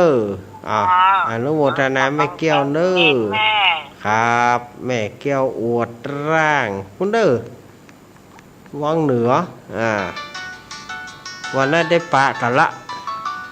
แม่แก้วอวดร่างเนาะปะปุ่นนะเวียงปะเป้าปะอันที่วัดปัจจันเจริญปอน พระสัตว์เจ้าพระเนตรฟังเนื้อเจ้า แม่สายทอง เจ้าให้แล้ว อันน้ำมนต์ก็ได้แล้วเนอะ น้ำมนต์ก็ได้เนาะ เจ้า อีกอะ อันเริ่มหนาวแล้วเนาะคุณเด็ก นะลมหนาวเริ่มมาอีกแล้ว ชัดเจนดีฟัง 98.75 เนี่ยวัดหูจองตักเนี่ย ชัดเจนเนาะเหมือนเดิมเนาะ ใจเนอะ ยินดีเนาะยินดีอีแม่ เจ้า อนุโมทนาแม่สายทองเด้อแม่สายทองทันยะเกี้ยวห้วยการ0892140135เจริญปอน ใจ แม่อุ้ยอินมาแล้วอุ้ยอิน เอาได้เนาะ ได้กะ จะอู้หรือใส่หรือปวงอู้เรื่องเนี่ยอู้เมืองใส่เอาเนาะ อย่าได้ก็หูอยู่แม่เหย ถ้าวัดเจ้ายองนี่หมูอู้หรือค่ะ มันเป็นแกงแค่หรอ ลุงยองนี่อู้หรือลุง นั่นนะกะ เมืองเย็นนะฮะท่าน เสมอเย็นแล้วเนาะ แล้ว ห่มผ้าแล้วเนาะ จ้าไม่ได้เป่าพัดลมแล้วถ้ามันหนาวเต็นแล้ว ถ้าหนาว ถ้าบักขามงอถ้ามันเล็ก ปีได้บักขามงอนี่เนาะบักขามบ้องข้าหากันนี่นะเป็นกำลังใจนะเจ้ายินดีอีแม่เนอะครับวันไหนก็ให้อยู่ดีสบาย ยินดีแม่อุ้ยอินอะไรอ่ะแม่เหยอุ้ยเหยไอ้อย่างนะอุ้ยเหย อุ้ยอินแม่สาบเสมอเจริญปอนกลับไปจ้าลูกเน้นเจ้าแม่สีกุลตานธุระเจ้าบ้านหนองร่องบ้านเป้าอำเภอเมียงลำปางเจ้าแม่ฟังอยู่เนอะฟังอยู่จะม่วนก็เหรอเจี้ยก็ม่วนเนาะเจ้าอีกะแม่กะเก็บเรียบร้อยแล้ว เดี๋ยวแม่ท่านมหาสมชาติมาบ้านนี่แม่มันชื้นแม่เอาใส่ซองฝากไปค่ะนะ ฝากไปเนาะฝากไปแม่หอมไปลอยเจ้าสาธุแล้วกับอันปัดกระบะยังไปแอลถ้ามีรถแม่ไก่ไปใครหันลูกเน้นก็แน่ใครหันก็มาแหละไปปากันต้องโป่งกันเนอะนั่นน่ะแม่จะต้องได้ไปกะได้ไปกะเนาะเจ็บขาได้ไป เมาเจ็บอยู่หั่นน่ะกะ นั่นน่ะเมาเจ็บอย่างถ้ามันหังถ้าลูก วันนั้นวันนั้นบ่ฮึ เงินกระเจ็บ วันนั้นบ่ฮึเจ็บวันนั้นบ่ฮึเจ็บ อ่ะเอาไงหน่อยเนาะ โอ้เอาใหญ่ละเอ้ายินดียินดีแม่สีกุลเนอะ จ้าสาธุแน่ อนุโมทนาแม่สีกุลแม่สีกุลตันธุระบ้านหนองร่อง เจ้า เอาตำบลบ้านเป้าอำเภอเมียงจังหวัดลำปาง ทางกัดจัดหลายอ่ะ เนี่ยแล้วมีไฟโทร มันมีไผ่ทอแม่เป็นนี่ทอ เป็นเก้าเป็นประธานเจ้า อีแม่วางสายให้จิมเนอะสุมา จ้าสาธุนะ สาธุสาธุ ทุกนะ อีแม่สีกุลอีกะแม่สีกุลเจริญปอน ภาษาจ้าเน้นเห็นเนอะ แม่เพนมาแล้ว ชัดเจนเลยเด้อ ชัดเจน คือในอันการที่ทานกับม่วนได้ที่วิชหมายเนาะม่วนไปตัวเปรี้ยวนะไม่ชอบตัวเก่าไม่อยาก ไปตัวเปิ่นซ้อหาตัวเก่า จ้า เว้ย ใจเนี่ยเธอก็เลยเจนในทางประฟ้านั่นเนอะ อ้าวอนุโมทนาแม่เพน จ้าอาจารย์เจ้า แม่เพนคนสู้ชีวิตหญิงไทยหัวใจเพชรมาละ089-214-0135มีไหนตะกี้089-214-0135มาเลยเจริญปอนไม่สาดุเม้นเจ้า อีแม่โทรจากหน่อย แม่สลัดแก่ซาด แม่ฉลาดแจ่ซ่อนนะ จับยังมาได้เลยจ้ะ บ่ใจมันนักหนาแม่เหยเสียงแม่เขาคล้ายๆกันแน่เขาจะตักก็กลัวบ่ใจเพราะเสียงแม่เขาคล้ายๆกันแน่ เพราะว่าตรงโป่งก็แหละ ต้องโป่งนะเพราะว่าตรงโป่งก็แหละ มากะไปกะ ตบกันคนนัก ไปปากับปุ่นนอ จ้า อีกะโหแม่ฉลาดเฮานี่นะเดี๋ยวไปป้าเมื่อใดรายงานตัวกำเนอแม่ฉลาดแจ้ซ่อนเนี่ยนะฮู้กันเนาะ เจ้า อีกะ จ้าสาธุเจ้า สาธุแม่ฉลาดเนี่ย เจ้า ก็เดี๋ยวแม่ตาจะมาละแม่กองแรง เจ้า แม่ฉลาดวางสายให้จิม เจ้าว างสายให้จิมสุมาเถอะเพราะว่าสายอื่นจะเข้าขอบคุณอนุโมทนา ถ้าว่าญาติโยมเรียบร้อยก็อาตมาก็ขอเมตตากรุณามุทิตาอุเบกขาวางสายกดวางเพื่อกรรมเจริญปอนยายพรหนาวก็ยายพร ฟังเจ้ามาแล้วนะ ฟังแต่เจ้ามาละหนาวก็ เป็นหนาว บ่หนาวปุ๊บ เปิดพัดลมอยู่เนาะ เปิดพัดลมอยู่อ่ะ ยายพรยายนั่นเนาะ เรียนสบายดีเนาะ สบายดียายพร มันเลื่อยๆอะแต่น้อยอยู่ห้องงานออกมาอะไรอยู่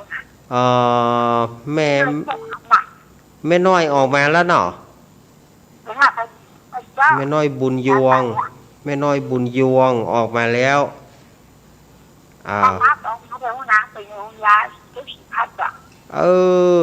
เป็นกำลังใจให้แม่น้อยแม่บุญยวงแส่พันเนอร์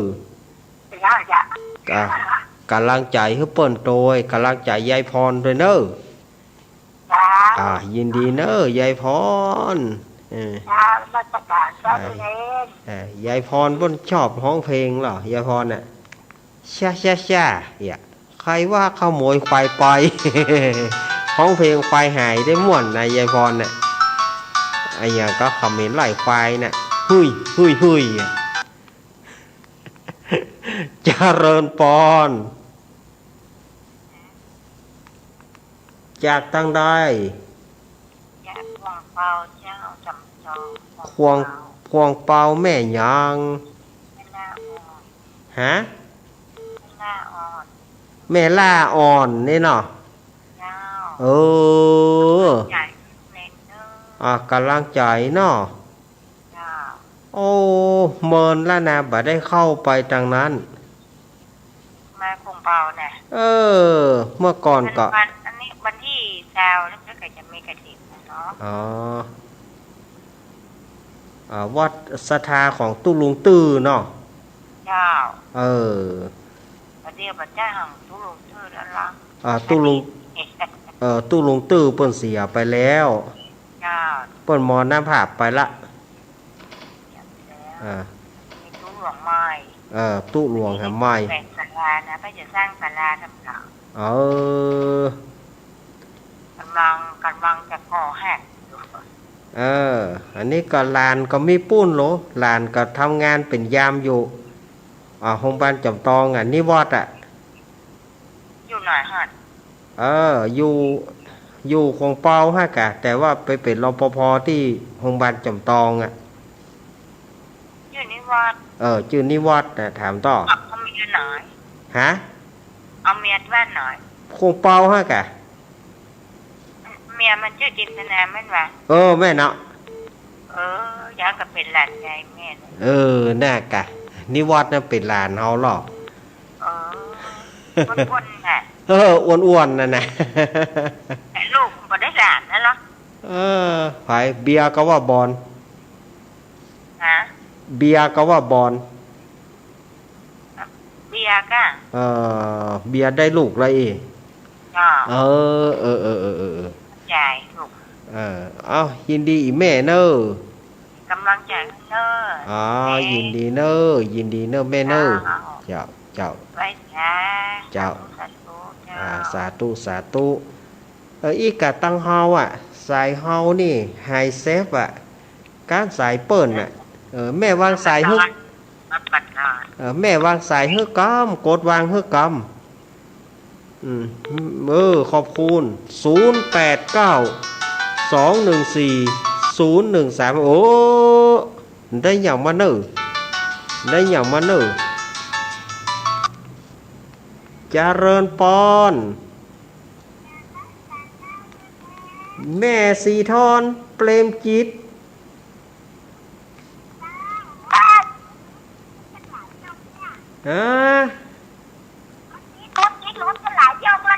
โอ้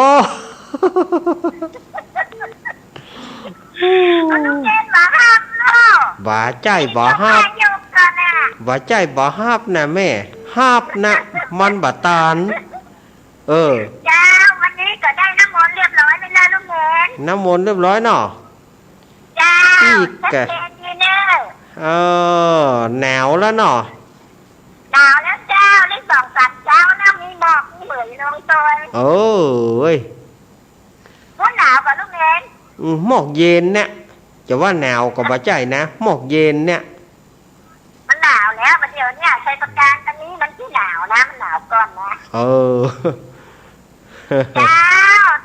ชัดเจนดีแน่วันนี้นะเจ้ายินดีอีแม่สีทอนเจ้าไว้สาเจ้าถึงแม่สีทอนถึงศรัทธาหลวงพ่อแม่คองมานิมนต์อาตมาไปเทศน์ธรรมวันที่8อาตมามันไปบ่ได้ด้วยประการทั้งปวงสู่แม่หลวงพ่อเนอะบ้านแม่คองนะเจริญปอนเจ้าธรรมสการเจ้าแม่แม่ยังแม่สายเจนคิดบ้านเพียงมันหมู่3อำเภอใจโฮมเจ้าแม่สายเนาะเจ้าแม่สายเจ้โฮม ฟังอยู่เนอชัดเจนดี ชัดเจนดี เจ้าก ำลังใจ กำลังใจ เจ้าเติมหนาวแล้วรักษาสุขภาพเด้อ อ้าวยินดีแม่เนอยินดีเนอแม่เนอ เจ้า เจ้ายินดีเนอสายต่อไปสายต่อไปเข้ามาเจริญปอนโอ้ แฟนพันธุ์แท้นี่บุกมาถึงนี่แต่ว่าไปเลยอันน่ะ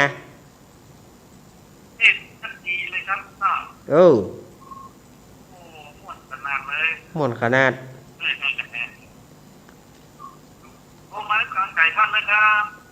ยินดีเนอ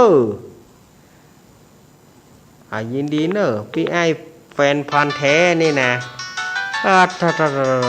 รายการธรรมะใครเครียดนี่โทรไป20 รอบถ้าจะน้อยไปอยู่ก็หา เจริญปอนกราบไหว้เจ้าเน้นแม่ โอ้อีกาน้องก็ได้สืบยศได้น้ำมนต์ได้ฟังธรรมอันนี้ส่งถ้าจำนำพรรษาแล้วเด้อได้ฟังแล้วเนาะเจ้าเป็นกำลังใจให้โยมพี่สมัยเด้อได้มาเล่าเจียผู้สวได้เข้าหัวกันเด้อเจ้าโยมพี่สมัยกันหน้ามาเล่าทำเด้อเจ้านะเปิ้นฟังอยู่นะแม่ฟังแม่สุกเกี้ยวกับฟังตลอดเด้อทุกวันการมันโกรธยากเจ้าเน้นโกรธยากเนาะเจ้าโกรธยากจ่ายมันนักนะเจ้าสายนักเจ้ากราบไหว้สาธุเน้นสาธุแม่สุเกี้ยวสอนศรีนุสรเจ้าก็เดี๋ยวแม่สุเกี้ยวสารปีจะมาละแม่สุเกี้ยววางสายเฮ้ยก้ม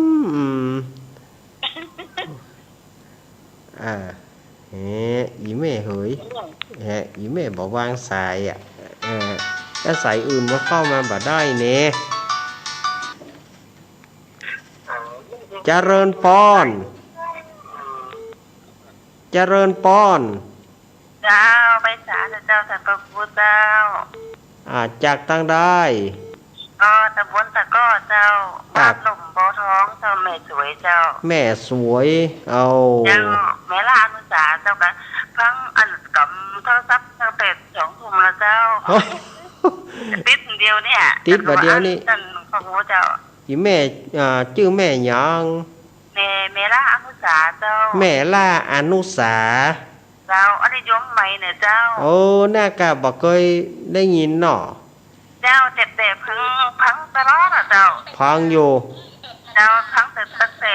ปี62เจ้าเมินแล้วนี่เจ้าก็ยังบ่โทรมาพ่องประจันเปิ้นน่ะเจ้าฟังกูโตนกูองยินดีอีแม่เนอยินดีแม่ล่าอนุสาเนอสาธุอุ้ยไอ้อย่างล่ำเหลือเนี่ยแม่เฮ้ยแม่เอากระดาษไอ้อย่างมาฉีกเลยเจริญปอนไหว้สาเจ้าลูกเน้นแม่เฮามาเลี้ยวโถแต่โถว่ามาติดเดียวโถแต่โทรว่ามันบัดติดง่ายๆเนาะโถแต่ว่าแม่บุญหลงเฮามาละ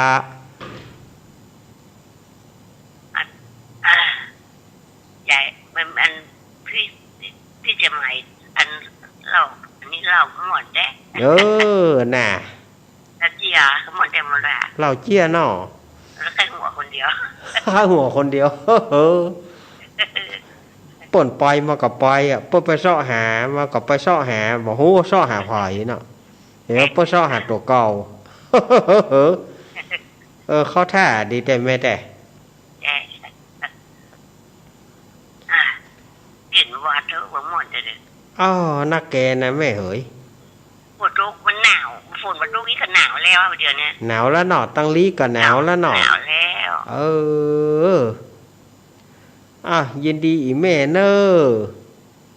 เจ้า รับดีฝันดีเนอแม่เนออ่ะรับดีฝันดีเนอแม่เนอ เจ้า แม่บุญหลงแม่บุญหลงแม่บุญหลงปุ่นนั่นเนอ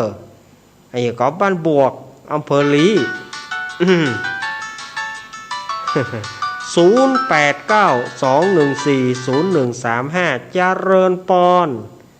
มัสการรอบสองครับ เออ ก็ขอฟังเป้าเปิ้นมีอันไม่ละอ่อนเนาะครับเนาะ เออ ยังเป้าเปิ้นมีไม่ละอ่อนเลย มันเวียงป่าเป้าหอมแม่ล่าพรเนาะปางงิ้ว ครับผม แม่น ครับ กระเดียวสะดุ้งย่อยะก็ได้โทรมาและกะ ครับผม ก จะ ระ ฟังเพราะว่าอันไม่คัดจันเปิดก็ครับแล้วครับ น่ากะกระเดียวสะดุ้งย่อเอาโห เอาครับ เฮ้ย ไม่คัดจันเปิดก็ครับนะครับคืนนี้กูบ้า40,000มาออกครับ เออครูบา40,000เพิ่นบ่ได้ออกเนาะ ครับผม ยิน นำ ดี นมัสการครับ เอ้ายินดี เขาอ้ายปะตอน พี่อ้ายมาสรุปเนาะยินดีเนอะ นมัสการครับ ยินดีเนอะพี่อ้ายนะคอมอ้ายอ้ายปะตอน จะเริญปอน ครับกับนมัสการ ป้อน้อยโผล ครับผม โอ้ป้อน้อยโผลมาแล้ว ครับ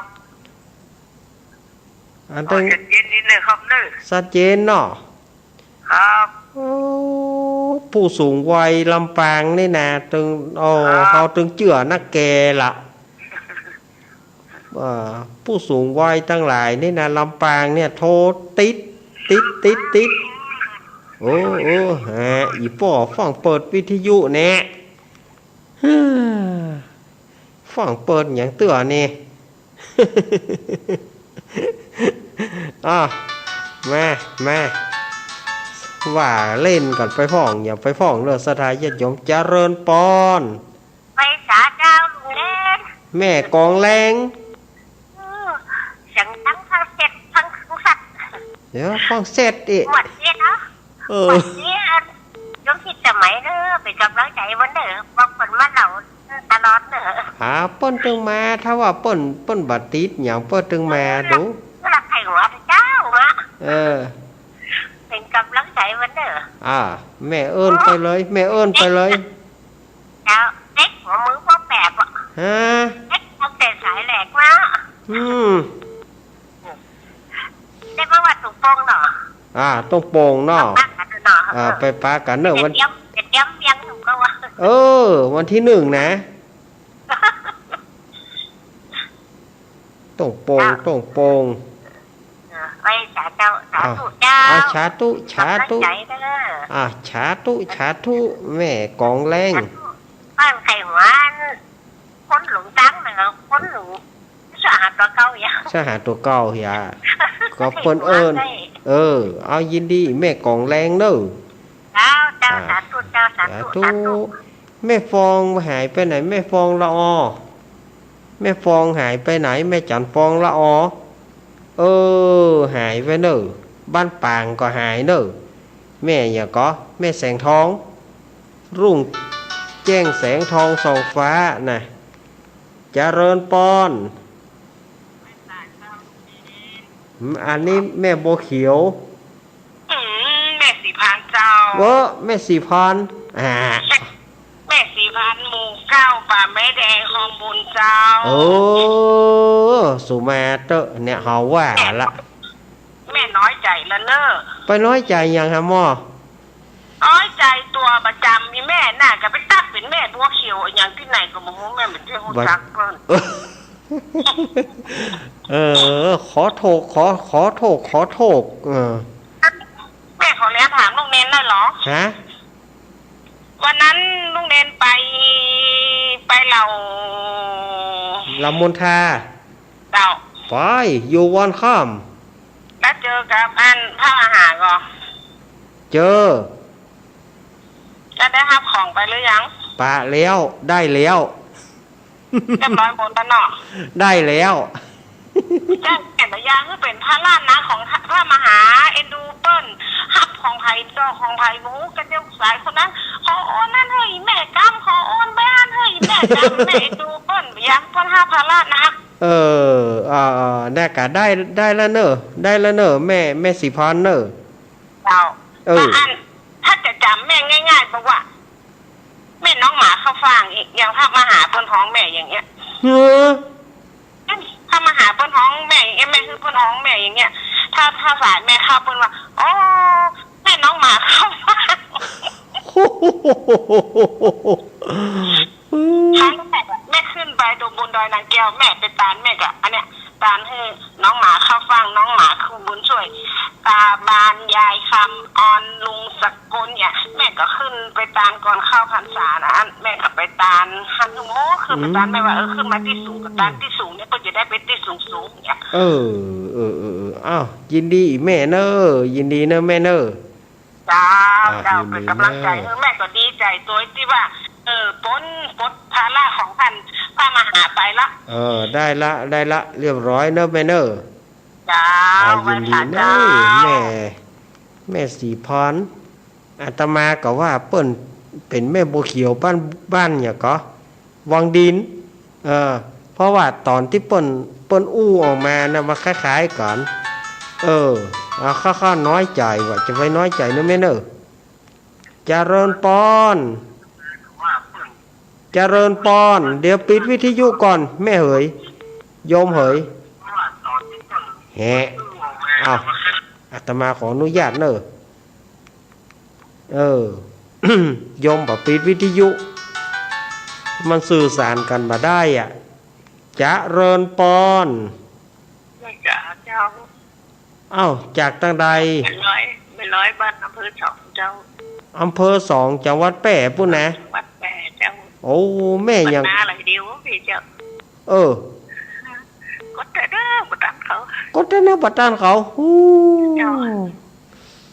มันต้องบัดตานนะแม่บัดให้บัดดีเนี่ยเมื่อคืนนี่นะมันต้องอู้ยากหน่อยเด้อ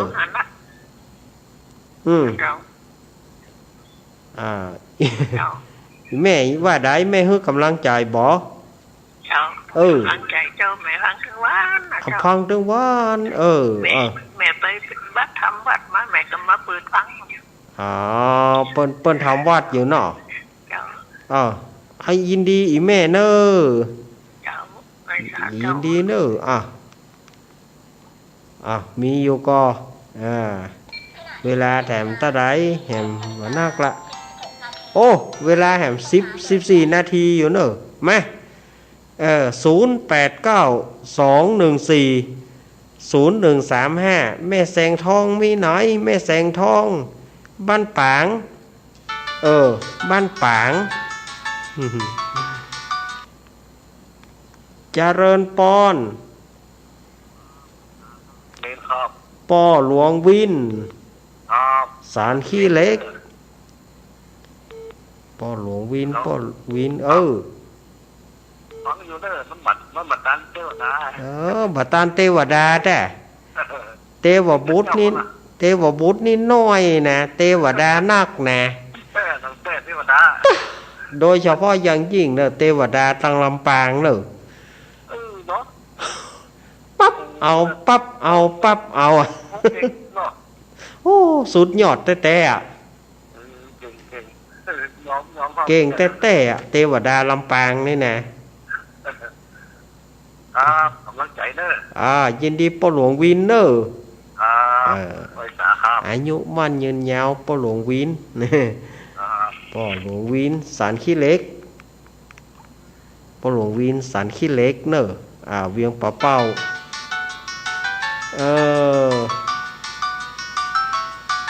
มีไหนแม่ฟองเจริญปอนไม่สาเจ้าแม่ลำยองพิชาพิสัยบ้านหนองเซี่ยวอำเภอสองจังหวัดแปร่เจ้าแน่ไว้ไหนวันเฉลิมไว้ไหนแม่อยู่อำเภอสองจังหวัดแปร่แม่เต็กสมานักเกือบปสติดรุดมีลำยองแล้ววันเฉลิมไว้ไหนแม่ทั้งประจำ พังวันนี้เนาะ พังประจ ถ้าพอได้พังนี่แม่นอนมารับไอ้แม่ต้องพังจะจบมันถึงจะนอนรับนะ ำหั่นยินดีอีแม่เนอ จ้าสาธุ ยิน เด้ ดีเนอ อ สาธุศรัทธาญาติโยมท่านนี่ก็หลีวิทยุลงหรือว่าปิดเลยก็ได้ฟังทางโทรศัพท์เอาเนาะมันจะบ่ได้สูญสารอุ่นแอนกันเนาะแม่เนาะมีอยู่ก็เห็นสักสายสองสาย0892140135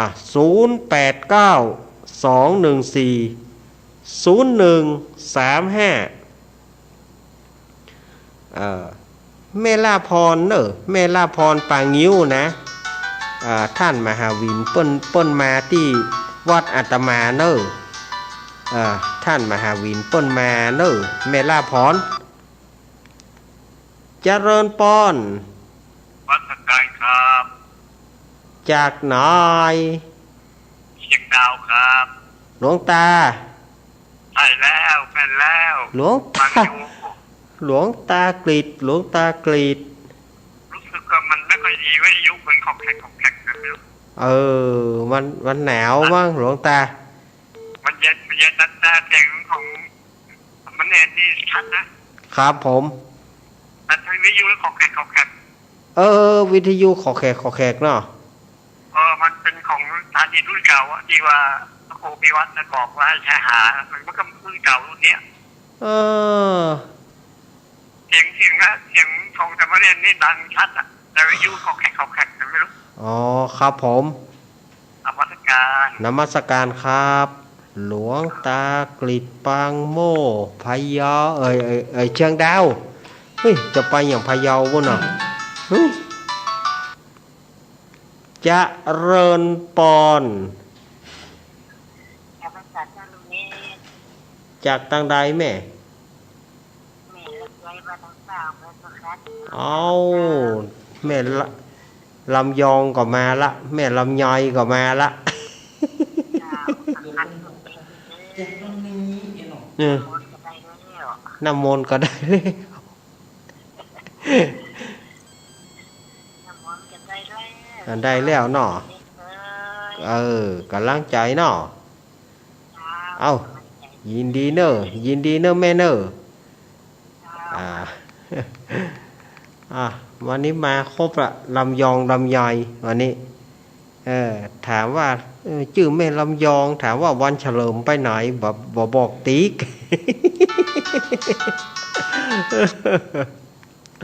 เจริญปอน ไว้สารลูกเน้น จากตัง บุญเนอะ หาแม่บุญกก เจ้า โอ้แม่บุญหาย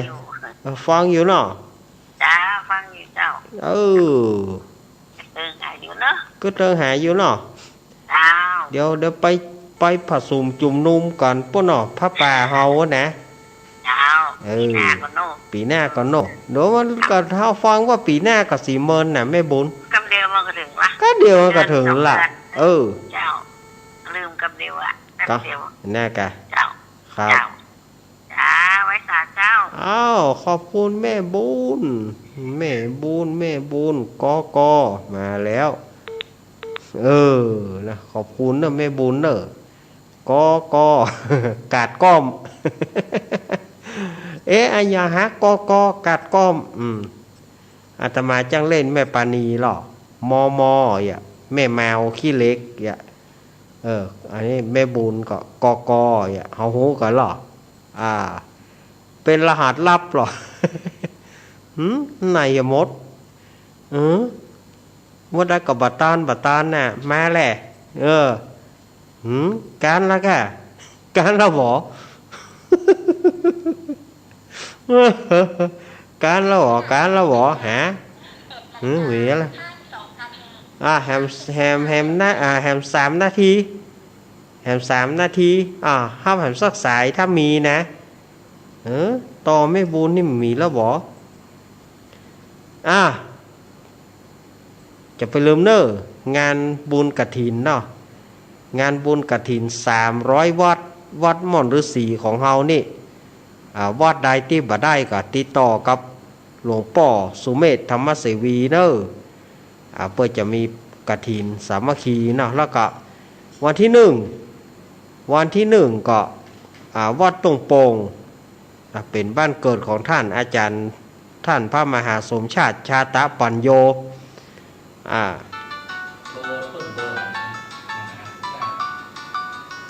นี่ก็สถานญาติโยมก็ติดต่อเปิ้นเนอเจริญปอนไม่ใช่เจ้าโอ้จากที่ไหนเนี่ยแม่หลวงแม่เรียบแม่วงเจ้าแม่เรียบแม่วงนี่เนาะเจ้าอันอยู่ไหนก็อันแม่เรียบเนี่ยเรียบอยู่ด้วยอำเภอด้วยหลวงเจ้าอำเภอด้วยหลวงให้เนาะเจ้าเด็กคนตาลูกเล่นว่าไม่ไหวไม่ไหวไม่กันเด็กแม่ขอบคุณเนอะเวลาหมดแล้วแม่เจ้าขอบคุณก่อนเนอะสถานญาติโยมอาตมาก็ไม่อาจจะรับได้แล้วเนอะอาตมาฮับไปบ่ได้แล้วพ่อเวลามันไล่โก้นมาติ๊กสถานญาติโยมก็ถ้าว่าเป็นจะได้ก็ติดต่อท่านอาจารย์มหาสมชาติชาตาปัญโยเนอร์งานเปิ่นจะมีวันที่08088444173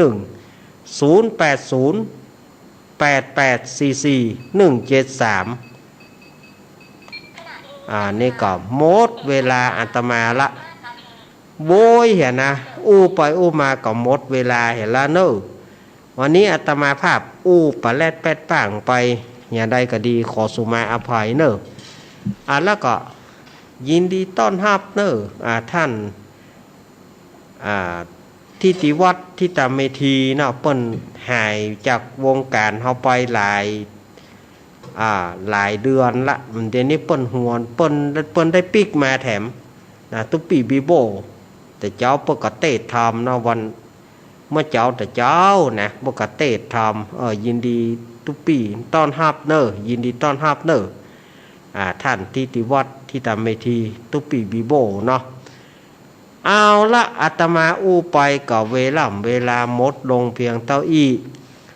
เอาไว้อังการหน้าถ้าไม่ติดธุระอันใด จะมาสถาญาติโยมใหม่วันนี้โชคดีมีใจเป็นของสถาญาติโยมเนอะจัตตารโอธรรมาวัฏันติอายุวันโนสุขังพระลังสาธุหนาว